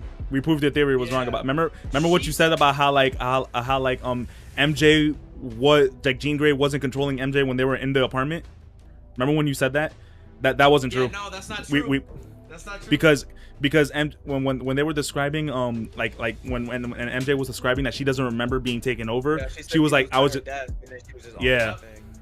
caught that as well. Because when they're doing the chase and they're in the wedding and he crashes through the cake, you can hear Jean going into the mind of the bride. And so I'm like, okay, I'm gonna look for that sound effect when she takes over MJ. And then I was listening the whole time. I was literally like this in the theater, and I didn't hear it. I was like, damn. So to me, that felt like a bit of an oversight. I was like, you should have shown that. But then I guess they just confirm it later. I like it much better because it feels like MJ. It feels like MJ in the apartment, but then when you start swinging, doesn't feel like MJ. You get to the building, doesn't feel like MJ, and then for the slightly not smarter people, you would put you put it together, and right before the reveal, it's just like, oh my god. Yeah, it was really well done. It was good scene. I think one thing I want to comment on this really quickly is just like when Peter says, if you loved someone the way that I did, you would know that this is unforgivable. And a lot of people like to criticize Peter for saying, and he forgave her. but then you're completely forgetting the context of the fact that she did love someone as much as Peter loves MJ. She loved her sister, and her sister has now been taken from her. So Peter understands that, and he understands why Jean felt like she had to do that. Yeah. And so that's why he ends up forgiving her. But the thing, the ironic part with Jean is she would not forgive Peter if he did something like that to her. You don't know that. You're just making shit up. She wouldn't. No, she's too hateful. I'm gonna be completely honest. Like that's a crazy take coming from Jose because he doesn't know as much as we do. But I actually kind of agree with him there. I don't think she would. Yeah, I feel like her characterization, if it's consistent, there's no way. I feel like one of the biggest things, like one of the biggest reasons. One thing I gotta give Mango credit. He does not watch as much Marvel movies or know as much as we do. Bro does his homework. When we were sitting and watching the second time and she was on the bus, he was like, "What was it you said?" She was like, "Oh, she's off to." She's going to Westchester. Yeah, and I looked at him and I was like, "You know about that?" And I was like, Yeah, I was gonna say like he was watching comic historian videos on the way to the fucking movie. Yeah. I was gonna say yeah, I was gonna say about Jean Grey, like oh my god, I'm like, what were you gonna say, man? No, it's because I got cut off, so I'm like trying to remember. Jean Grey took him over. We were talking, yeah. Oh yeah, we were talking about Jean Grey, like not forgiving, like, because you were saying that he forgave her for what she did to him. Yeah, and you were saying that that she wouldn't forgive him. Yeah. So I was saying, yeah, I agree with that. I think she wouldn't forgive him, but I think it also has to do with her age. Like, she's young, and I feel like like a lot of younger people just hold grudges like that. Like, honestly, like, I feel like that's like a and when someone that young has everything taken away from you, and when you have the powers like that, of course you're not going to listen to anyone else. Yeah, like it is. I feel like that's true. I love how it was done though. I generally have no complaints about it. Was it a weird choice? Yes, I'll fully admit that. But I saw it 3 times. Walked out that theater the same each time. Yep. So I think this bracket's a tie because it's 2v2. Do we flip a coin? Yeah, I'll flip a coin.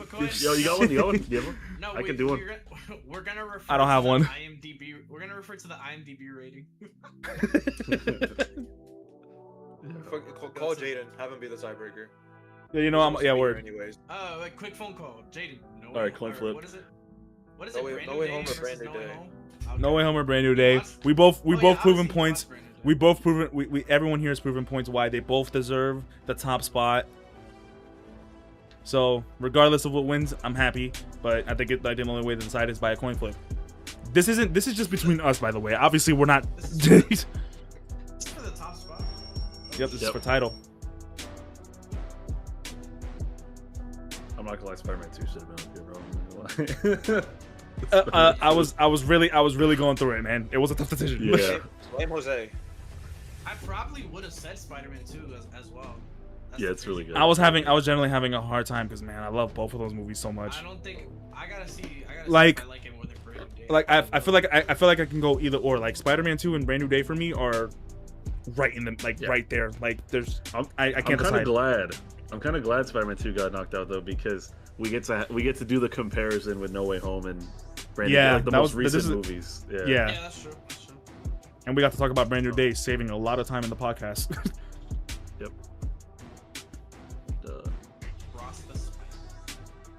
Come on, Nick. First. Make it happen. Oh, coin flip? Alright. Yep. Alright, so what is the movie that takes it home? Brand New Day's heads and Spider-Man takes it home. No Way Home's tails, alright? Ready? Say that again. I flipped Spider-Man takes it home. Okay, Brand New Day won. It was heads. The universe wills it so. Fan me up, Licks. Yeah.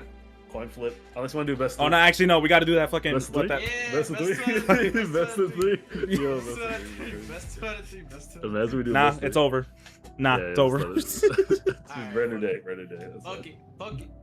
Brand New Day gets it, but we're not taking anything away from No Way Home for obvious reasons. Yeah. Both Into the great Spider movies. Verse actually wins. Both Into good. the Spider Oh, Verse. Listen, No Way Home. There's a reason we didn't include Into the Spider Verse or Across the Spider Verse. They're Oh superior. yeah, because that's just 1 and 2. That's just 1 and 2. One at home. I mean, Did you say One New Spider-Man Home? Goes back He's- home. He said one and One home. at home. Oh, I think you said One New Home. I was like, what? Listen, Spider-Man No Way One New Home. is obviously gonna go down in Spider-Man history as like, it's not like some crazy once in a lifetime event. Like you had to be there. Yeah. But I think Brand New Day is perfect to represent what Spider-Man should be doing moving forward, especially when it comes to when like Tom Holland eventually has to retire and he passes on the mantle and we have to get like a live action Miles. I would still want Miles' movies to follow the Brand New Day like structure of how the stories are done. I think Brand New Day sets up the next movie very, very, very well. Oh yeah. And we don't have to deal with an X-Men origin. For this next one. I'll say this though. I would want like the next Spider-Man movie to be like with like a Spider-Man villain. And, like, Yeah. Yes, Oh, yes, like, absolutely, everything yes, Spider-Man. yes. Give me everything Spider-Man. Don't do and let me not get it. I was gonna say I wanted to be like. The only or reason why I'm self-contained, saying that but for the then next goes against movie is what I because we said. got it. The only reason I'm saying like they need to do everything Spider-Man for the next movie is because we got it for this movie. We don't need it for the next one. Have the next one be everything Spider-Man related. Honestly, And I have want a Destin Daniel Spider-Man Cran. movie. I think both Sony and Marvel said they wanted him to direct the next one. Let him. He's doing great. I want a Spider-Man movie with like either Daredevil or Mr. Moon Negative. Knight. Mr. Either one. Mr. Negative. Mr. Negative main villain. Give me Please. the spot as a villain. That's That'd be what cool. I want. Mr. Negative as the main villain. Please. That's the one I want. What other villains have we not gotten? Like The action? spot. I mean, Honestly, The I want to spot. see. The spot. Technically, I mean, have we we haven't seen this character? we haven't for Tom's universe. We haven't seen Sandman. We haven't seen Lizard. We haven't seen Electro. We haven't seen Green Goblin. Sandman. There's a still there's a wanna lot see, of villains we haven't seen for Tom, but I want to see Craven, too. I want to see Even Craven. though even though I don't like Born Again, I do want to see Tom Holland interact with Kingpin. Like, Yes! we haven't gotten that yet. Yes, that was supposed to be I this. really That wanna was see supposed to that. be. That was supposed to be this movie, but they couldn't figure it out. Oh, you Yeah. know what could And that's be why- good? that's why I said Kingpin, Daredevil. the Craven movie. Yeah, Craven. Like, like Craven. Kingpin hires Craven. Oh, that That'd was be There's so good. much shit they gotta do. Oh my There's so God, much Kingpin shit- hires Craven. Yo, that would be crazy. And then Daredevil's in the movie. Mhm. I don't know about how Daredevil included, but I want to see a I Spider-Man mean, Daredevil. even though Daredevil's No, not, I- even though I get that. Daredevil makes sense though because it's street level and it's both in New York. Or Moon Knight. Hey, Yeah, I fuck get it, give me that. more Punisher too. Fuck it. Yeah, Punisher was great, man. Yeah, Punisher was great. Yeah. I just really want to keep up this like in the inclusion of other characters in these movies. Like I really want this universe to feel lived in. Like maybe we don't I need agree. Punisher, maybe we don't need Hulk, but I would like some reference to them. Like I want Peter like in the next one to make a phone call. That's another thing I love about these Call inclusion Frank. of that's another thing about these inclusion of characters because a lot of people complain about like let's say like you look at Iron Man 3, like where was the other Yeah. Avengers? You know, they could have helped them out in that movie.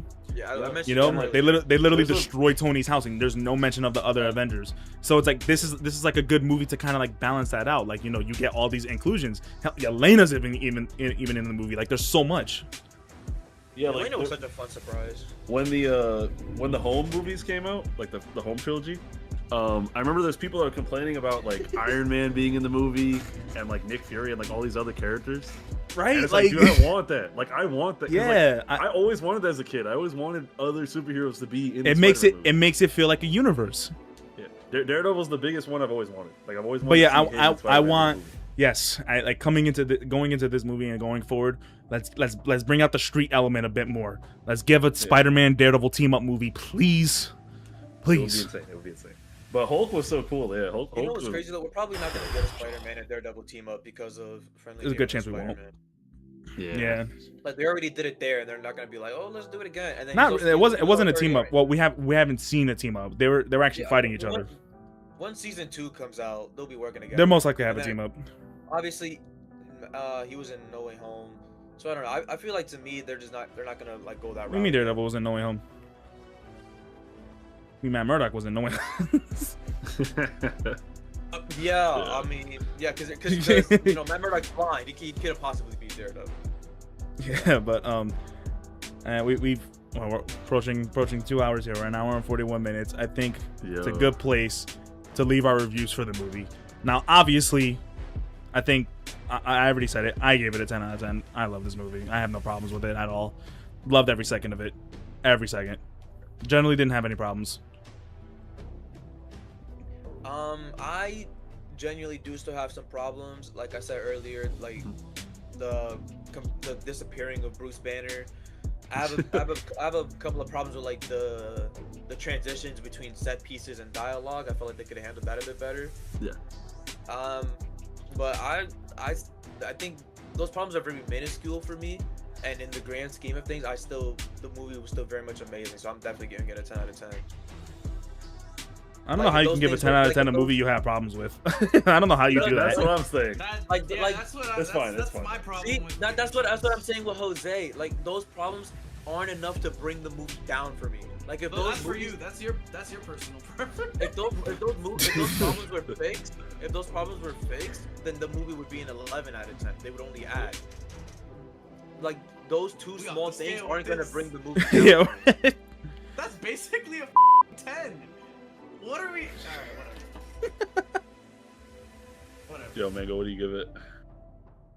Oh, I give it a 9. Upon Okay. rewatch, I was scared that it was gonna be worse, or like. But you ended up thinking the same exact thing. Yeah, it was the same problems I had with it. There wasn't any new problems after rewatch. It was just the same problems I had with it before. So but same exact even, movie equals great movie. Even with what I find flaws, even with the flaws that I think about the movie, I actually still think they pulled everything off well. Like what they wanted to do was well executed. The visuals, the fighting, just for those reasons alone, it's worth watching. Well, I loved what they did with Peter's character development, with his friends. They stuck to their guns with the decision for them to like not report. Yes. And he has to like suffer for that and live with that. The only thing that for some people might be cheap was the handshake at the end where they're like, okay, what the fuck is he remembering? Oh, I was actually gonna ask that before we closed off the podcast, but I want to hear Nick's review first. Yeah. But like, okay. Yeah, you go. You finish. Oh yeah, but yeah. Overall, it's very very worth watching. The best looking movie we've gotten so far, Spider-Man live action. The best fight scenes we've gotten so far in Spider-Man live action, and some of the best Peter Parker scenes we've got in Spider-Man live action. And I also want to point out that I completely called it. That like when we were talking when us three, Lix wasn't there for this, when we were talking about Spider-Man Brand New Day in the first podcast, how I mentioned that it's like a Man Spider kind of thing, but they're not gonna fully show Man Spider. It's gonna be like half of it. It's gonna entitle to like, you know, it's a Man Spider origin, but we're not gonna see Man Spider. I mean, literally we called never that. We never saw the arachnid bar go 100%, so we don't know. In another movie, it might go all the way up there, and then he starts. I think it's. I don't think. Well, it could go up, but I think he's fully like he's in full control now because he has the organic weapon now. His powers are enhanced. His senses are enhanced. So it's like he's been leveled up as the normal Man Spider story goes. He levels up. Maybe he goes through something even worse, and he keeps getting mutated. Maybe or something like that. It could. But right from now on, they traumatize him even more. Yes. Wait, yeah, Nick, go ahead. What's your rating? MJ gets killed in front of him. GG. All right, I'm the hot take of this podcast, bro, because I didn't give it as high as you guys. For me, it's like, it's like I'm like torn. It's like for me, it's like either in like the 7.5 or 8, probably. I think an 8, probably. It's Really? Like 7.5, 8. Yeah. Okay, I respect the 8, but Like, overall. 7.5. Yeah. Wait, Like I'm what kind was of like your in biggest- between there. What was your biggest problems with it? I wanna know. I said them. Well, we the already third talked act, about it. I feel like the pacing, the third act. Oh, it brought It's- so that brought it down even more than I did. Than I said. Yeah. But like it's I like have problems there's with the other pacing, things, but- too, like I mean there's other things. I mean if we just go, it's kind Because of like I think I don't I think know. the pacing is actually pretty well done because in retrospect, the movie takes place within like 4 days. yeah. But go ahead. Finish the.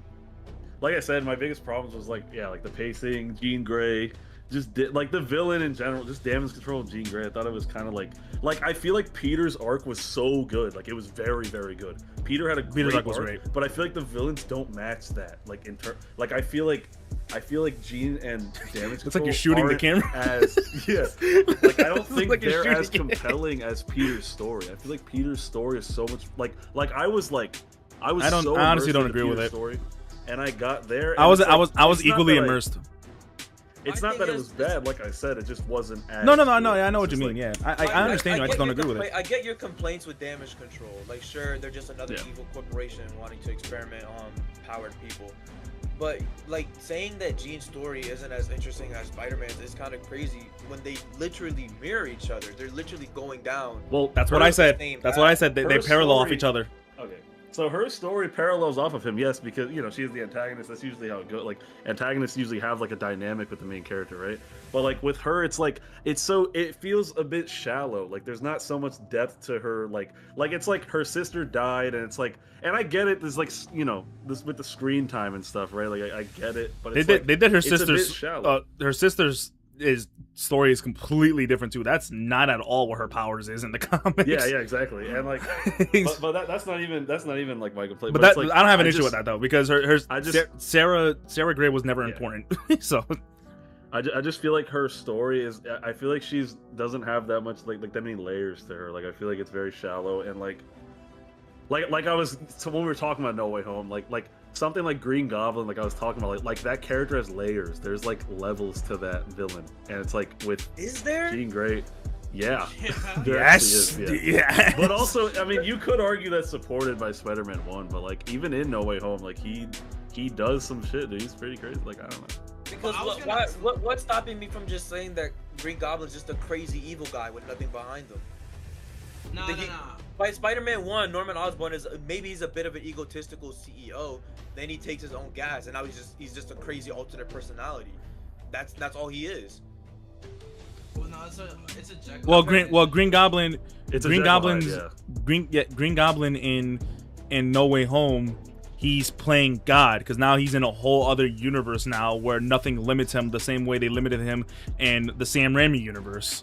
So now it's a whole different opportunity for Green Goblin to approach. And in Spider-Man, Tom Holland's Spider-Man universe, everything's more advanced than it was in the Raimi universe. So it's a whole new world. That's literally what he says in the movie. He's like we have a whole new world to conquer. These aren't curses. These are gifts. Gods don't ask, they take. To be honest, like Green Goblin in No Way Home specifically, like his his goal and motive and like kind of like what he's doing, it reminds me a lot. And I'm not saying it's as good as this because it's not, obviously, but it reminds me of Heath Ledger Joker because Heath Ledger Joker is trying to break Batman. That's the point of the movie, and he does it in the end. That's the thing, right? This movie, he does the same thing. He's trying to break Peter, and he actually does. And he successfully does it. That's the thing. Like by the end, like they win, but it's like they don't really like. He tried to kill him. He really did try to kill him, and they stopped him. Like, you know what I mean? Like he really. If tried they weren't there, it's And the like there symbolism is of layers. Toby I don't getting know. away is fire too. Yeah, like I just think it's like that's what like with Jean Grey, I just didn't like feel like it was that deep. Like it was very I simple. honestly really enjoyed it because it gets me excited to see more of Sadie Sink as Jean Grey in the future. But I want to add to what Nick said. I liked right? it too, though. I'm just saying, like I just didn't think it was that I like think crazy. for me, it's just like you got like I guess I'm like an empath or whatever, so I like to put myself in like their shoes or something. I don't know. Empath? What? Like feeling other people's emotions. So when I'm watching that and I see that like, oh, her sister didn't just die. Her sister was taken in front of her by damage control, attacked. What do you mean? No, that didn't happen. Like, what do you mean? That's actually funny. Oh no! Oh, Wait, Oh, he has a point. He has a point. I thought he was saying no. I thought he was saying no. I was like, what do you mean no? That's what happened. So it's like Her sister was taken in front of her.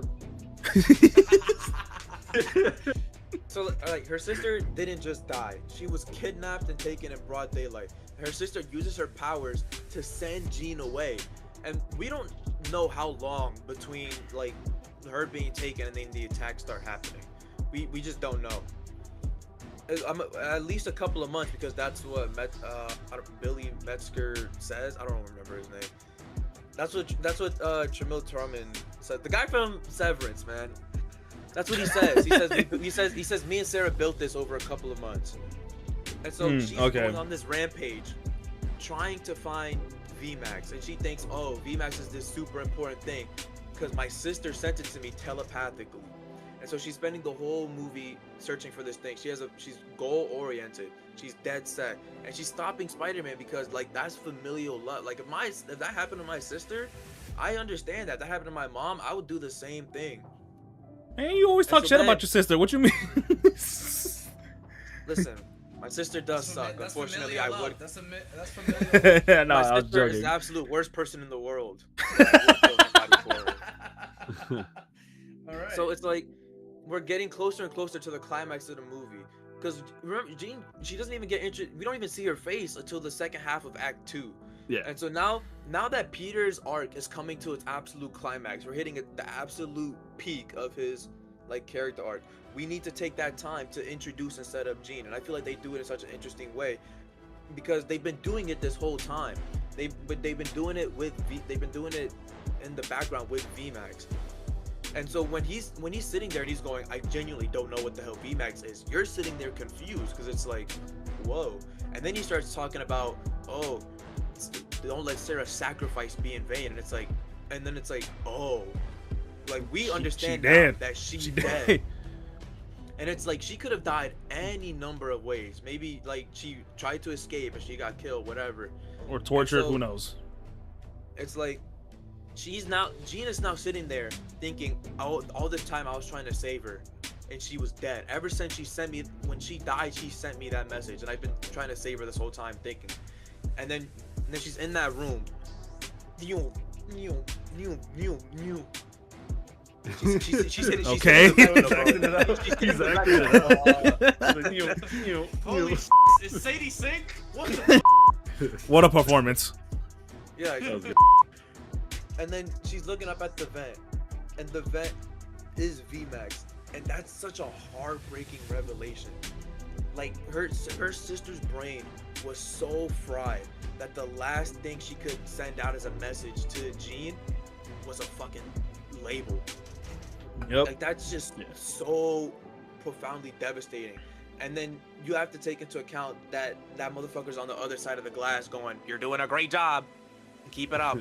And it's like, cause that motherfucker does not care, and that's it's so profound. It's so like deeply heartbreaking. Like my mom sat there and she's watching, and she sees like the vent, and she goes.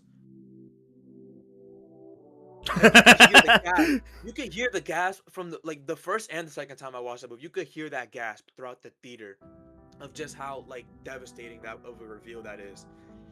And she's like, the last thing my sister saw was this room where she was tortured and abused. And then she started getting more powerful because now she's angry.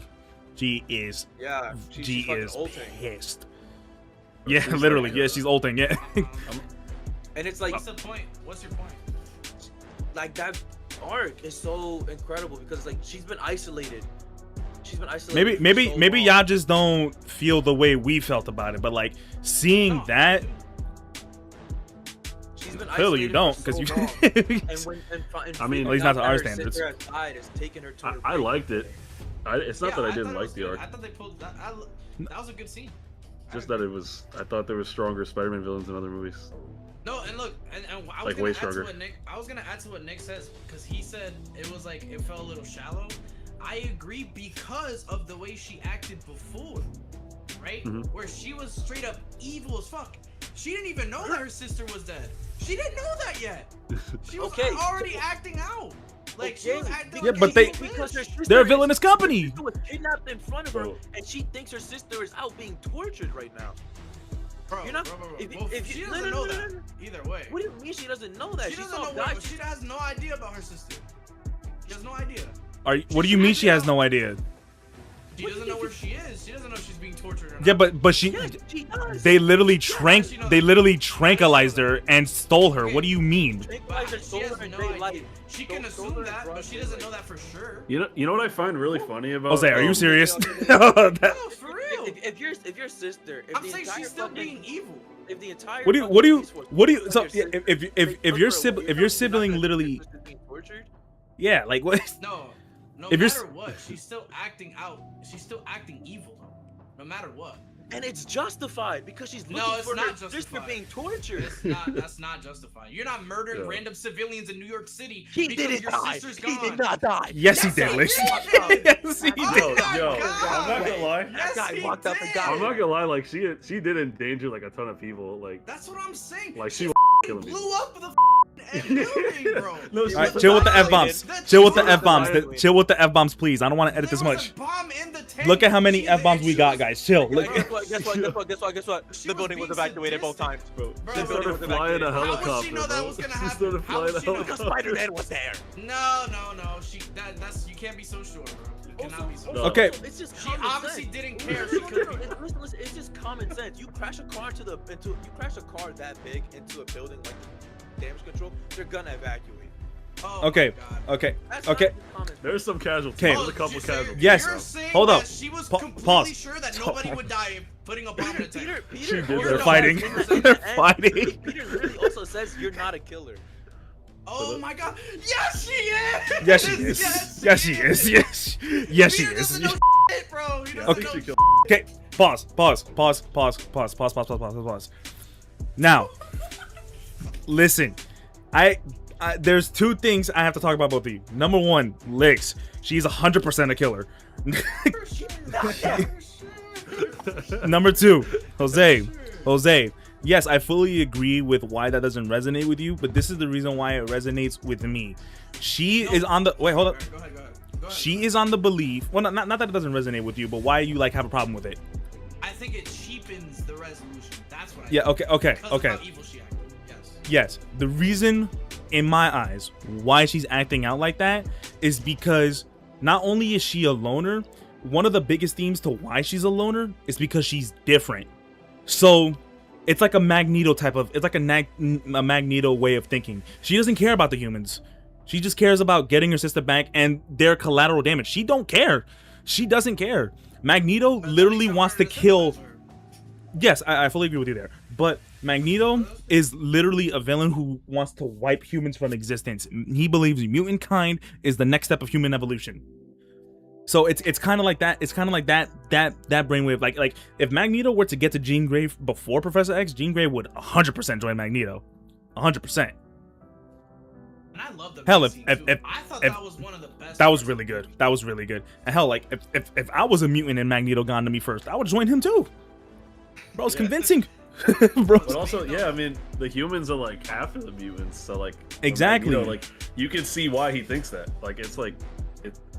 And I think it's a very similar. It's just not explained, but it's a very similar thought that she may have. Like, who cares about these humans? You know, I just want my sister back. Yep.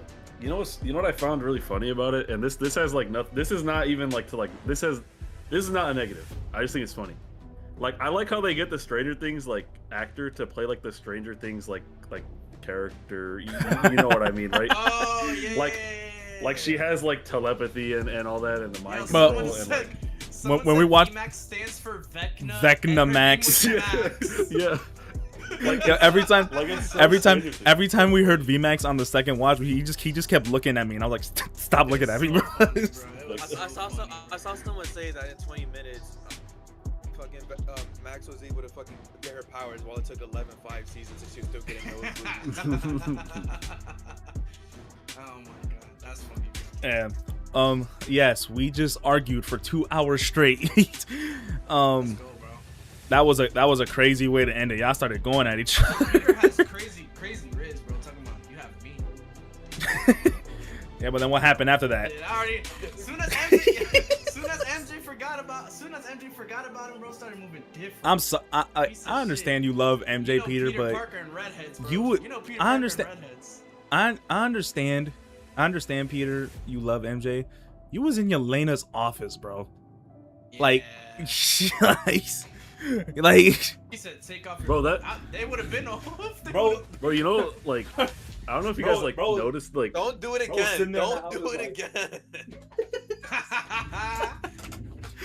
like in That was the funny. That was funny.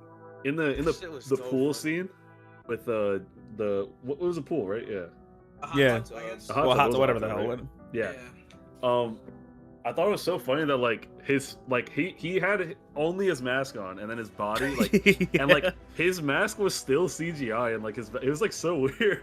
Like it actually looked kind of weird. You know what I'm talking about? Like, did you guys notice that when you watched it? I didn't notice how bad the mask looked, but other people brought Yeah, it it actually up. looks. Yeah, it Even actually on- looked. I didn't notice it. He was wearing he was pretty sure he was wearing just a normal mask. Yeah, No, it it was looked CGI. practical. It was CGI. They said it was CGI. Yeah, if you Really? watch it and like watch it and really look, like you'll be like, It oh, looks wow. practical. I watched it I'm 3 not gonna times. lie, I never think noticed I that. think I was too distracted by Yelena to notice that. Yo. Oh. If you're thinking about that CGI mask, you might be gay. Yeah. Okay, The slurp juice? but You seen that? Slurp You seen the people juice? talking about slurp juice? slurp That's juice. slurp juice. Because the way the pool Why? looked, or the way Yeah, the you hot tub couldn't- looked. like- Oh, it's Like you weird. couldn't see through the water, and like people were saying Oh, slurp that's juice. true. Like she's getting healed. That's She's true. healing. Hey That's so man, that stupid. sauna has powers. Yeah. That scene was whole funny. So that scene was Yeah, funny. so- Like this is Alright. small potato problems. The new Avengers handle big potato problems. Yep. It That was a good movie. It was a good movie. Good movie. Yeah, and I love the I love the memes. It's like the big potato problems in question, and it's just fucking Doom catching. No, the big potato problems was them lifting up a rock. Or Yeah, that. I've been seeing a lot of people say that Brand New Day takes place during the same time as Doomsday, and that's so like stupid to me. Because could you imagine just in the middle of the Avengers movie, like we're watching Doomsday, we just get a I don't quick think it's taking cutaway place to at the Elena in a fucking bathtub talking to Spider-Man. Like, what do you Yeah, mean this movie takes impossible. place during Doomsday? Enough with the She's in f the bombs, movie. Jesus. Impossible. Yeah, it's not. It's not taking place in the same time. Maybe just before, but not at the same time. I like how at the end of the movie it just says Spider-Man will return. Like that's it. Like it doesn't even say. Like, Yeah, it just says he'll doesn't return. say which movie. Okay. Spider-Man will return. We've gone on long Speaking enough, of, but should I we don't like should a- we talk about this? the post credits. Should we talk about that The post-credit Ned scene? thing? The Ned thing? Oh, the post-credit scene? Yeah. Like, wouldn't you, like? I feel like those are the top 3 big debates of like Brand New Day. Does Ned remember? What does the post-credit scene mean? And is I'm gonna Jean be actually a I'm gonna be killer? honest. When I first saw it, I didn't think he remembered. I thought he Gina connected. Killer is not a debate, bro. So just keep that in. Well, Yo, what's our kill I count? was What's not letting that. yo? What's Bro, our kill that count? gotta be in the 30s. there's gotta be like at least, yeah. 30s. Is she a killer? I don't Dude, Bro, there was no, there was she did cars getting damage. ran over. No, There's there one was not. confirmed. She started There a was New cars Yorkers are not that crashing strong. into each She other. started a Hulk event. What do you bro. mean? New Yorkers are literally built different, bro. How many people do you know have been run over by a car and died?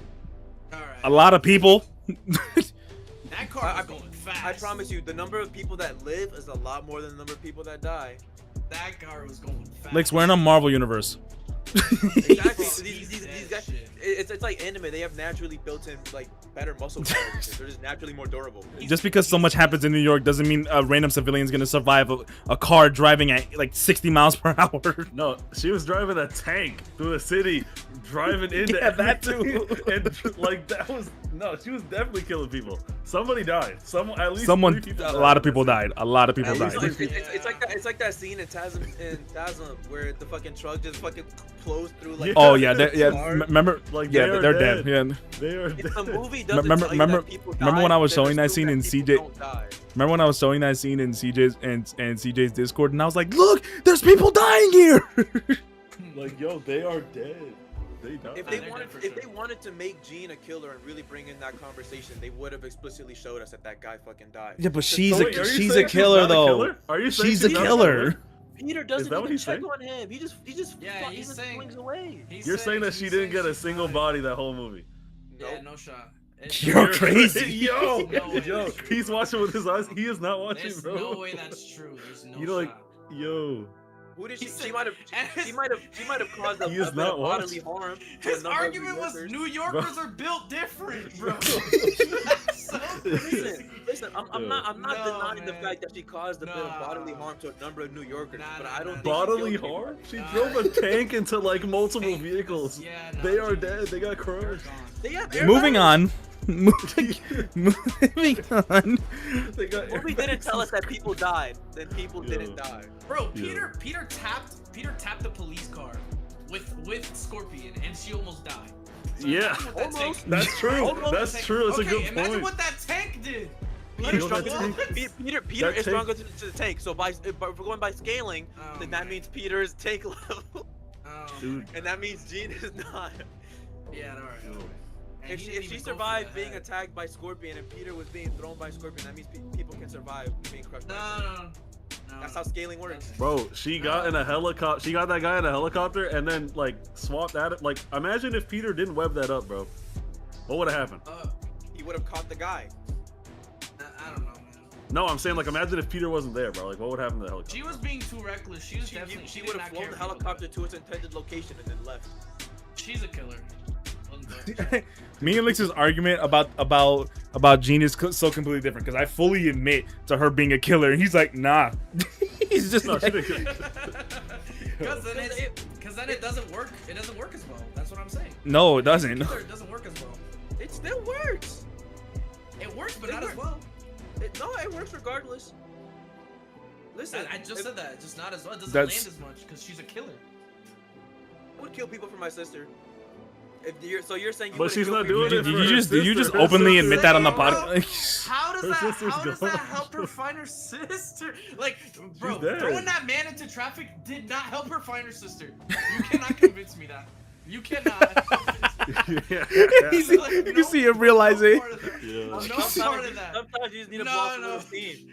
Nah, man. No, Nah, because Spider-Man was supposed to stop and check on that guy, but because Spider-Man's an asshole, he didn't check on that guy, so she's went straight after him. This is the Oh, so Spider-Man's craziest. the villain? This Oh, is so the now Spider-Man's the craziest villain. quote. Spider-Man's the J. villain. Jonah Jameson was right. Spider-Man's a fucking Yo, menace. This is- He just left that guy up there in the Alright, helicopter. alright. You know I how long think it took it's- to get that motherfucker I- down? The- He had to pay $1,000 in city property. The, I think the guy it's was time the to guy end with a the Spider-Man podcast. shirt and a Spider-Man bucket behind him and a Spider-Man poster on his wall. It's time to end the podcast. Wait. But Spider-Man's a before we end, we have just two more things to talk about. Let's talk about them quickly, very quickly.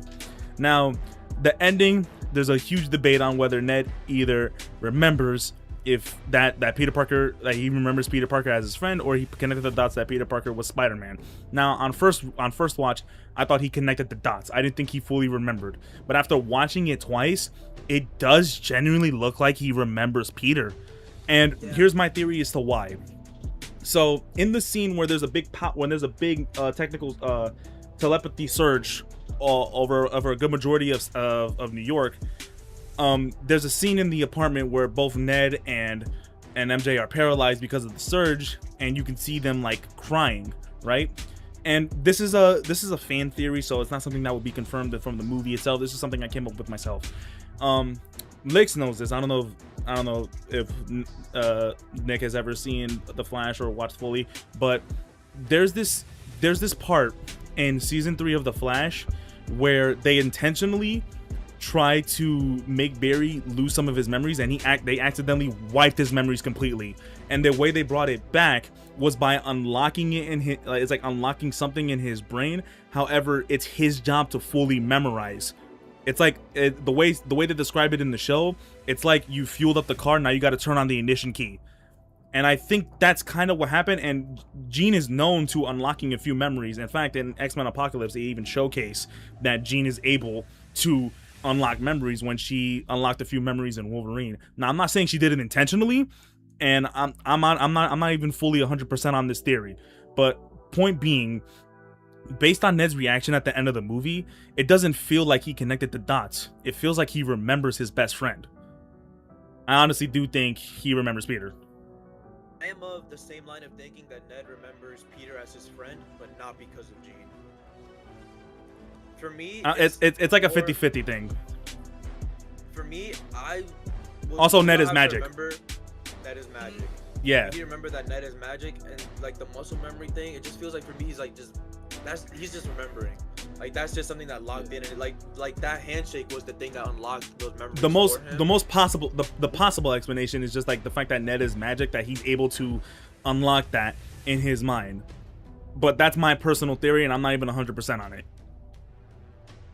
Alright, who goes next? I think I have a solid. I was gonna say like, so like what you're talking about the handshake thing, like that reminds me of like the Flash comics with Wally West. Like after like whenever they do when they go into New 52, they like the old Wally West, like the white one, right? Yeah.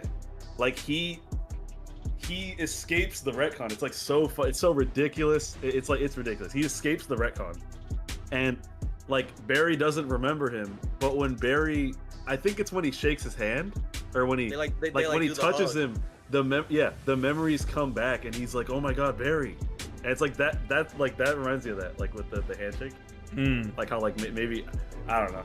I think it's kind of funny. Yeah, it's just power of friendship can't be beat. Yep. Yeah.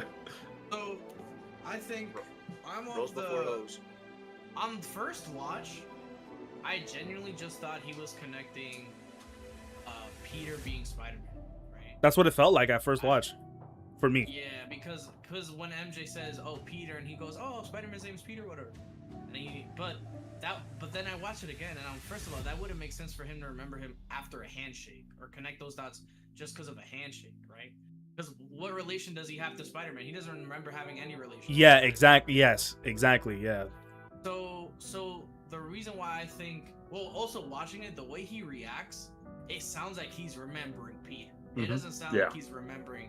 Yeah, because like it's like the more well, it doesn't look like it doesn't sound like it. Like the more he's doing the handshake, you can see it in his face. He's like, wait a minute. Yeah. Like as he's continually going, and it's like in his mind, he's like, why do I know this? And then he puts it together. He's like, oh my god, Peter. So I'm thinking he does remember Peter, but what the one thing is that brings up a problem. The Jean Grey thing when she controls the city, we don't know why MJ is crying, right? Yeah. That's But also, Lex also mentioned this. She's wearing the necklace she's still wearing the necklace. She still had it on. But the thing is, it wouldn't make sense for her to give them back memories because I don't think she got bringing back memories. She doesn't care about Peter yet at that point. True. Yeah. That happened when that's why I'm like 50-50 on it. For me, MJ crying is simply it's a visual expression of the physical pain they're feeling of being locked in their bodies. Okay. Like you gotta remember, they're That not makes more blinking. sense, yeah. Their eyes are just. But like I said, I think I told this to Darren when we first watched the movie. The way the scene is portrayed with Ned, it's much more of a like emotional moment. It's much more of a remembrance feeling with the tone. Whereas if we compare it to his characterization throughout the movie, if he was connecting the dots with Spider-Man, he would have had a much more exaggerated reaction. Like If excited. he was sitting there, He would have been excited. He would have been like, "Oh, hi, I'm Peter."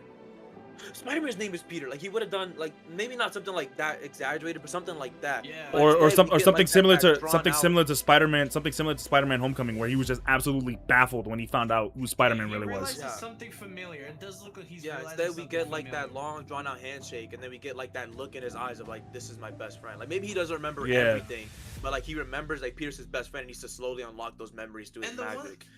the one thing that puts a hole in it, I think, is the fact that like, why doesn't MJ remember, or like, what is it that's not triggering MJ's memories, but is triggering Ned? And the only reason that I could think of is that Ned is magic and MJ isn't. That's the only thing. We also need to remember Ned and Peter were best friends long before Way Peter and longer, MJ yep. ever got together.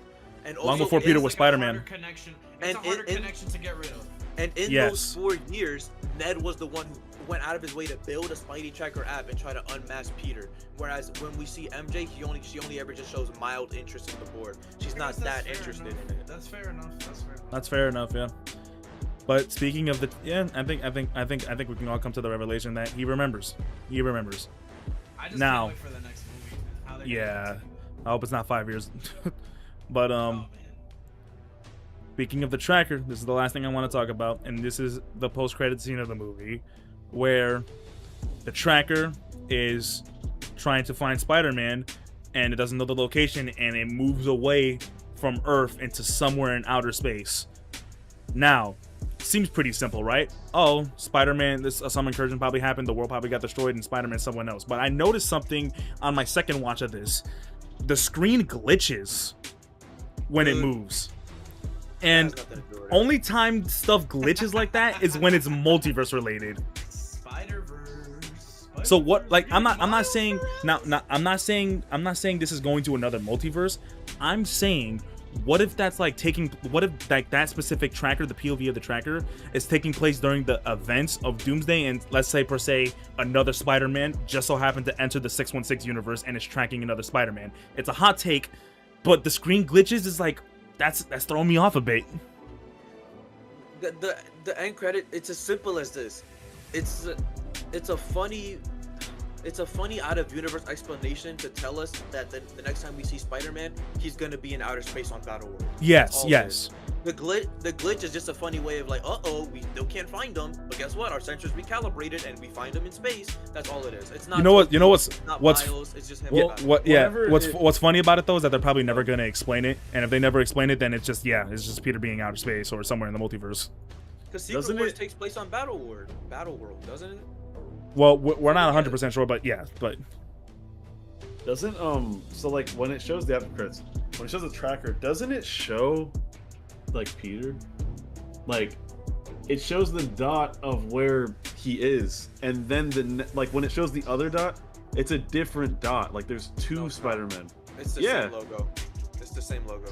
No, but it's like it's. I'm gonna look this up. No, it is. It's two different dots. Yeah. No, it's not. Yes, it is. Yes, it is. Let me see. Watch it again. So there's one dot, and then it goes over to space, and it finds another dot. Oh, you're saying like it's the same logo, but it's two different spots? Oh, like there's two different dots. Wait. No, he's not wrong. In New York, and there's one dot in outer space. He's not wrong. The one dot. Wait. God, that bit. Fucking shut up. No, because I understand. Is it the same logo or not? Oh, okay. Let me see. Because I'm pretty sure they're the same logo. 90% sure they're the same logo. Because I understand what you're trying to say, but the thing is, we've already seen how the Spidey. Yeah, it's the same. It's the same logo. It's the same logo. We've already seen how the Spidey tracker works in the movie. Remember when Frank is tracking Peter? It's dot. That's true. That's true. It means nothing. Peter goes from Earth to space. Because he was on Earth and now he's in space. So dot. That's all it is. But I mean, that would be pretty cool if it was another. I mean, we're gonna see other Spider-Man either way, but I think the more possible explanation is that it's just Tom Holland Spider-Man going from another universe. That's the possible explanation. Man, but I think it's a different Spider-Man. We were saying that in the theater, trying not to laugh. Because remember when Tom Holland showed up and he was like, oh, I just want to thank everyone for like the opening before the movie started, and I just looked at Jose and I was like, Tom Holland. The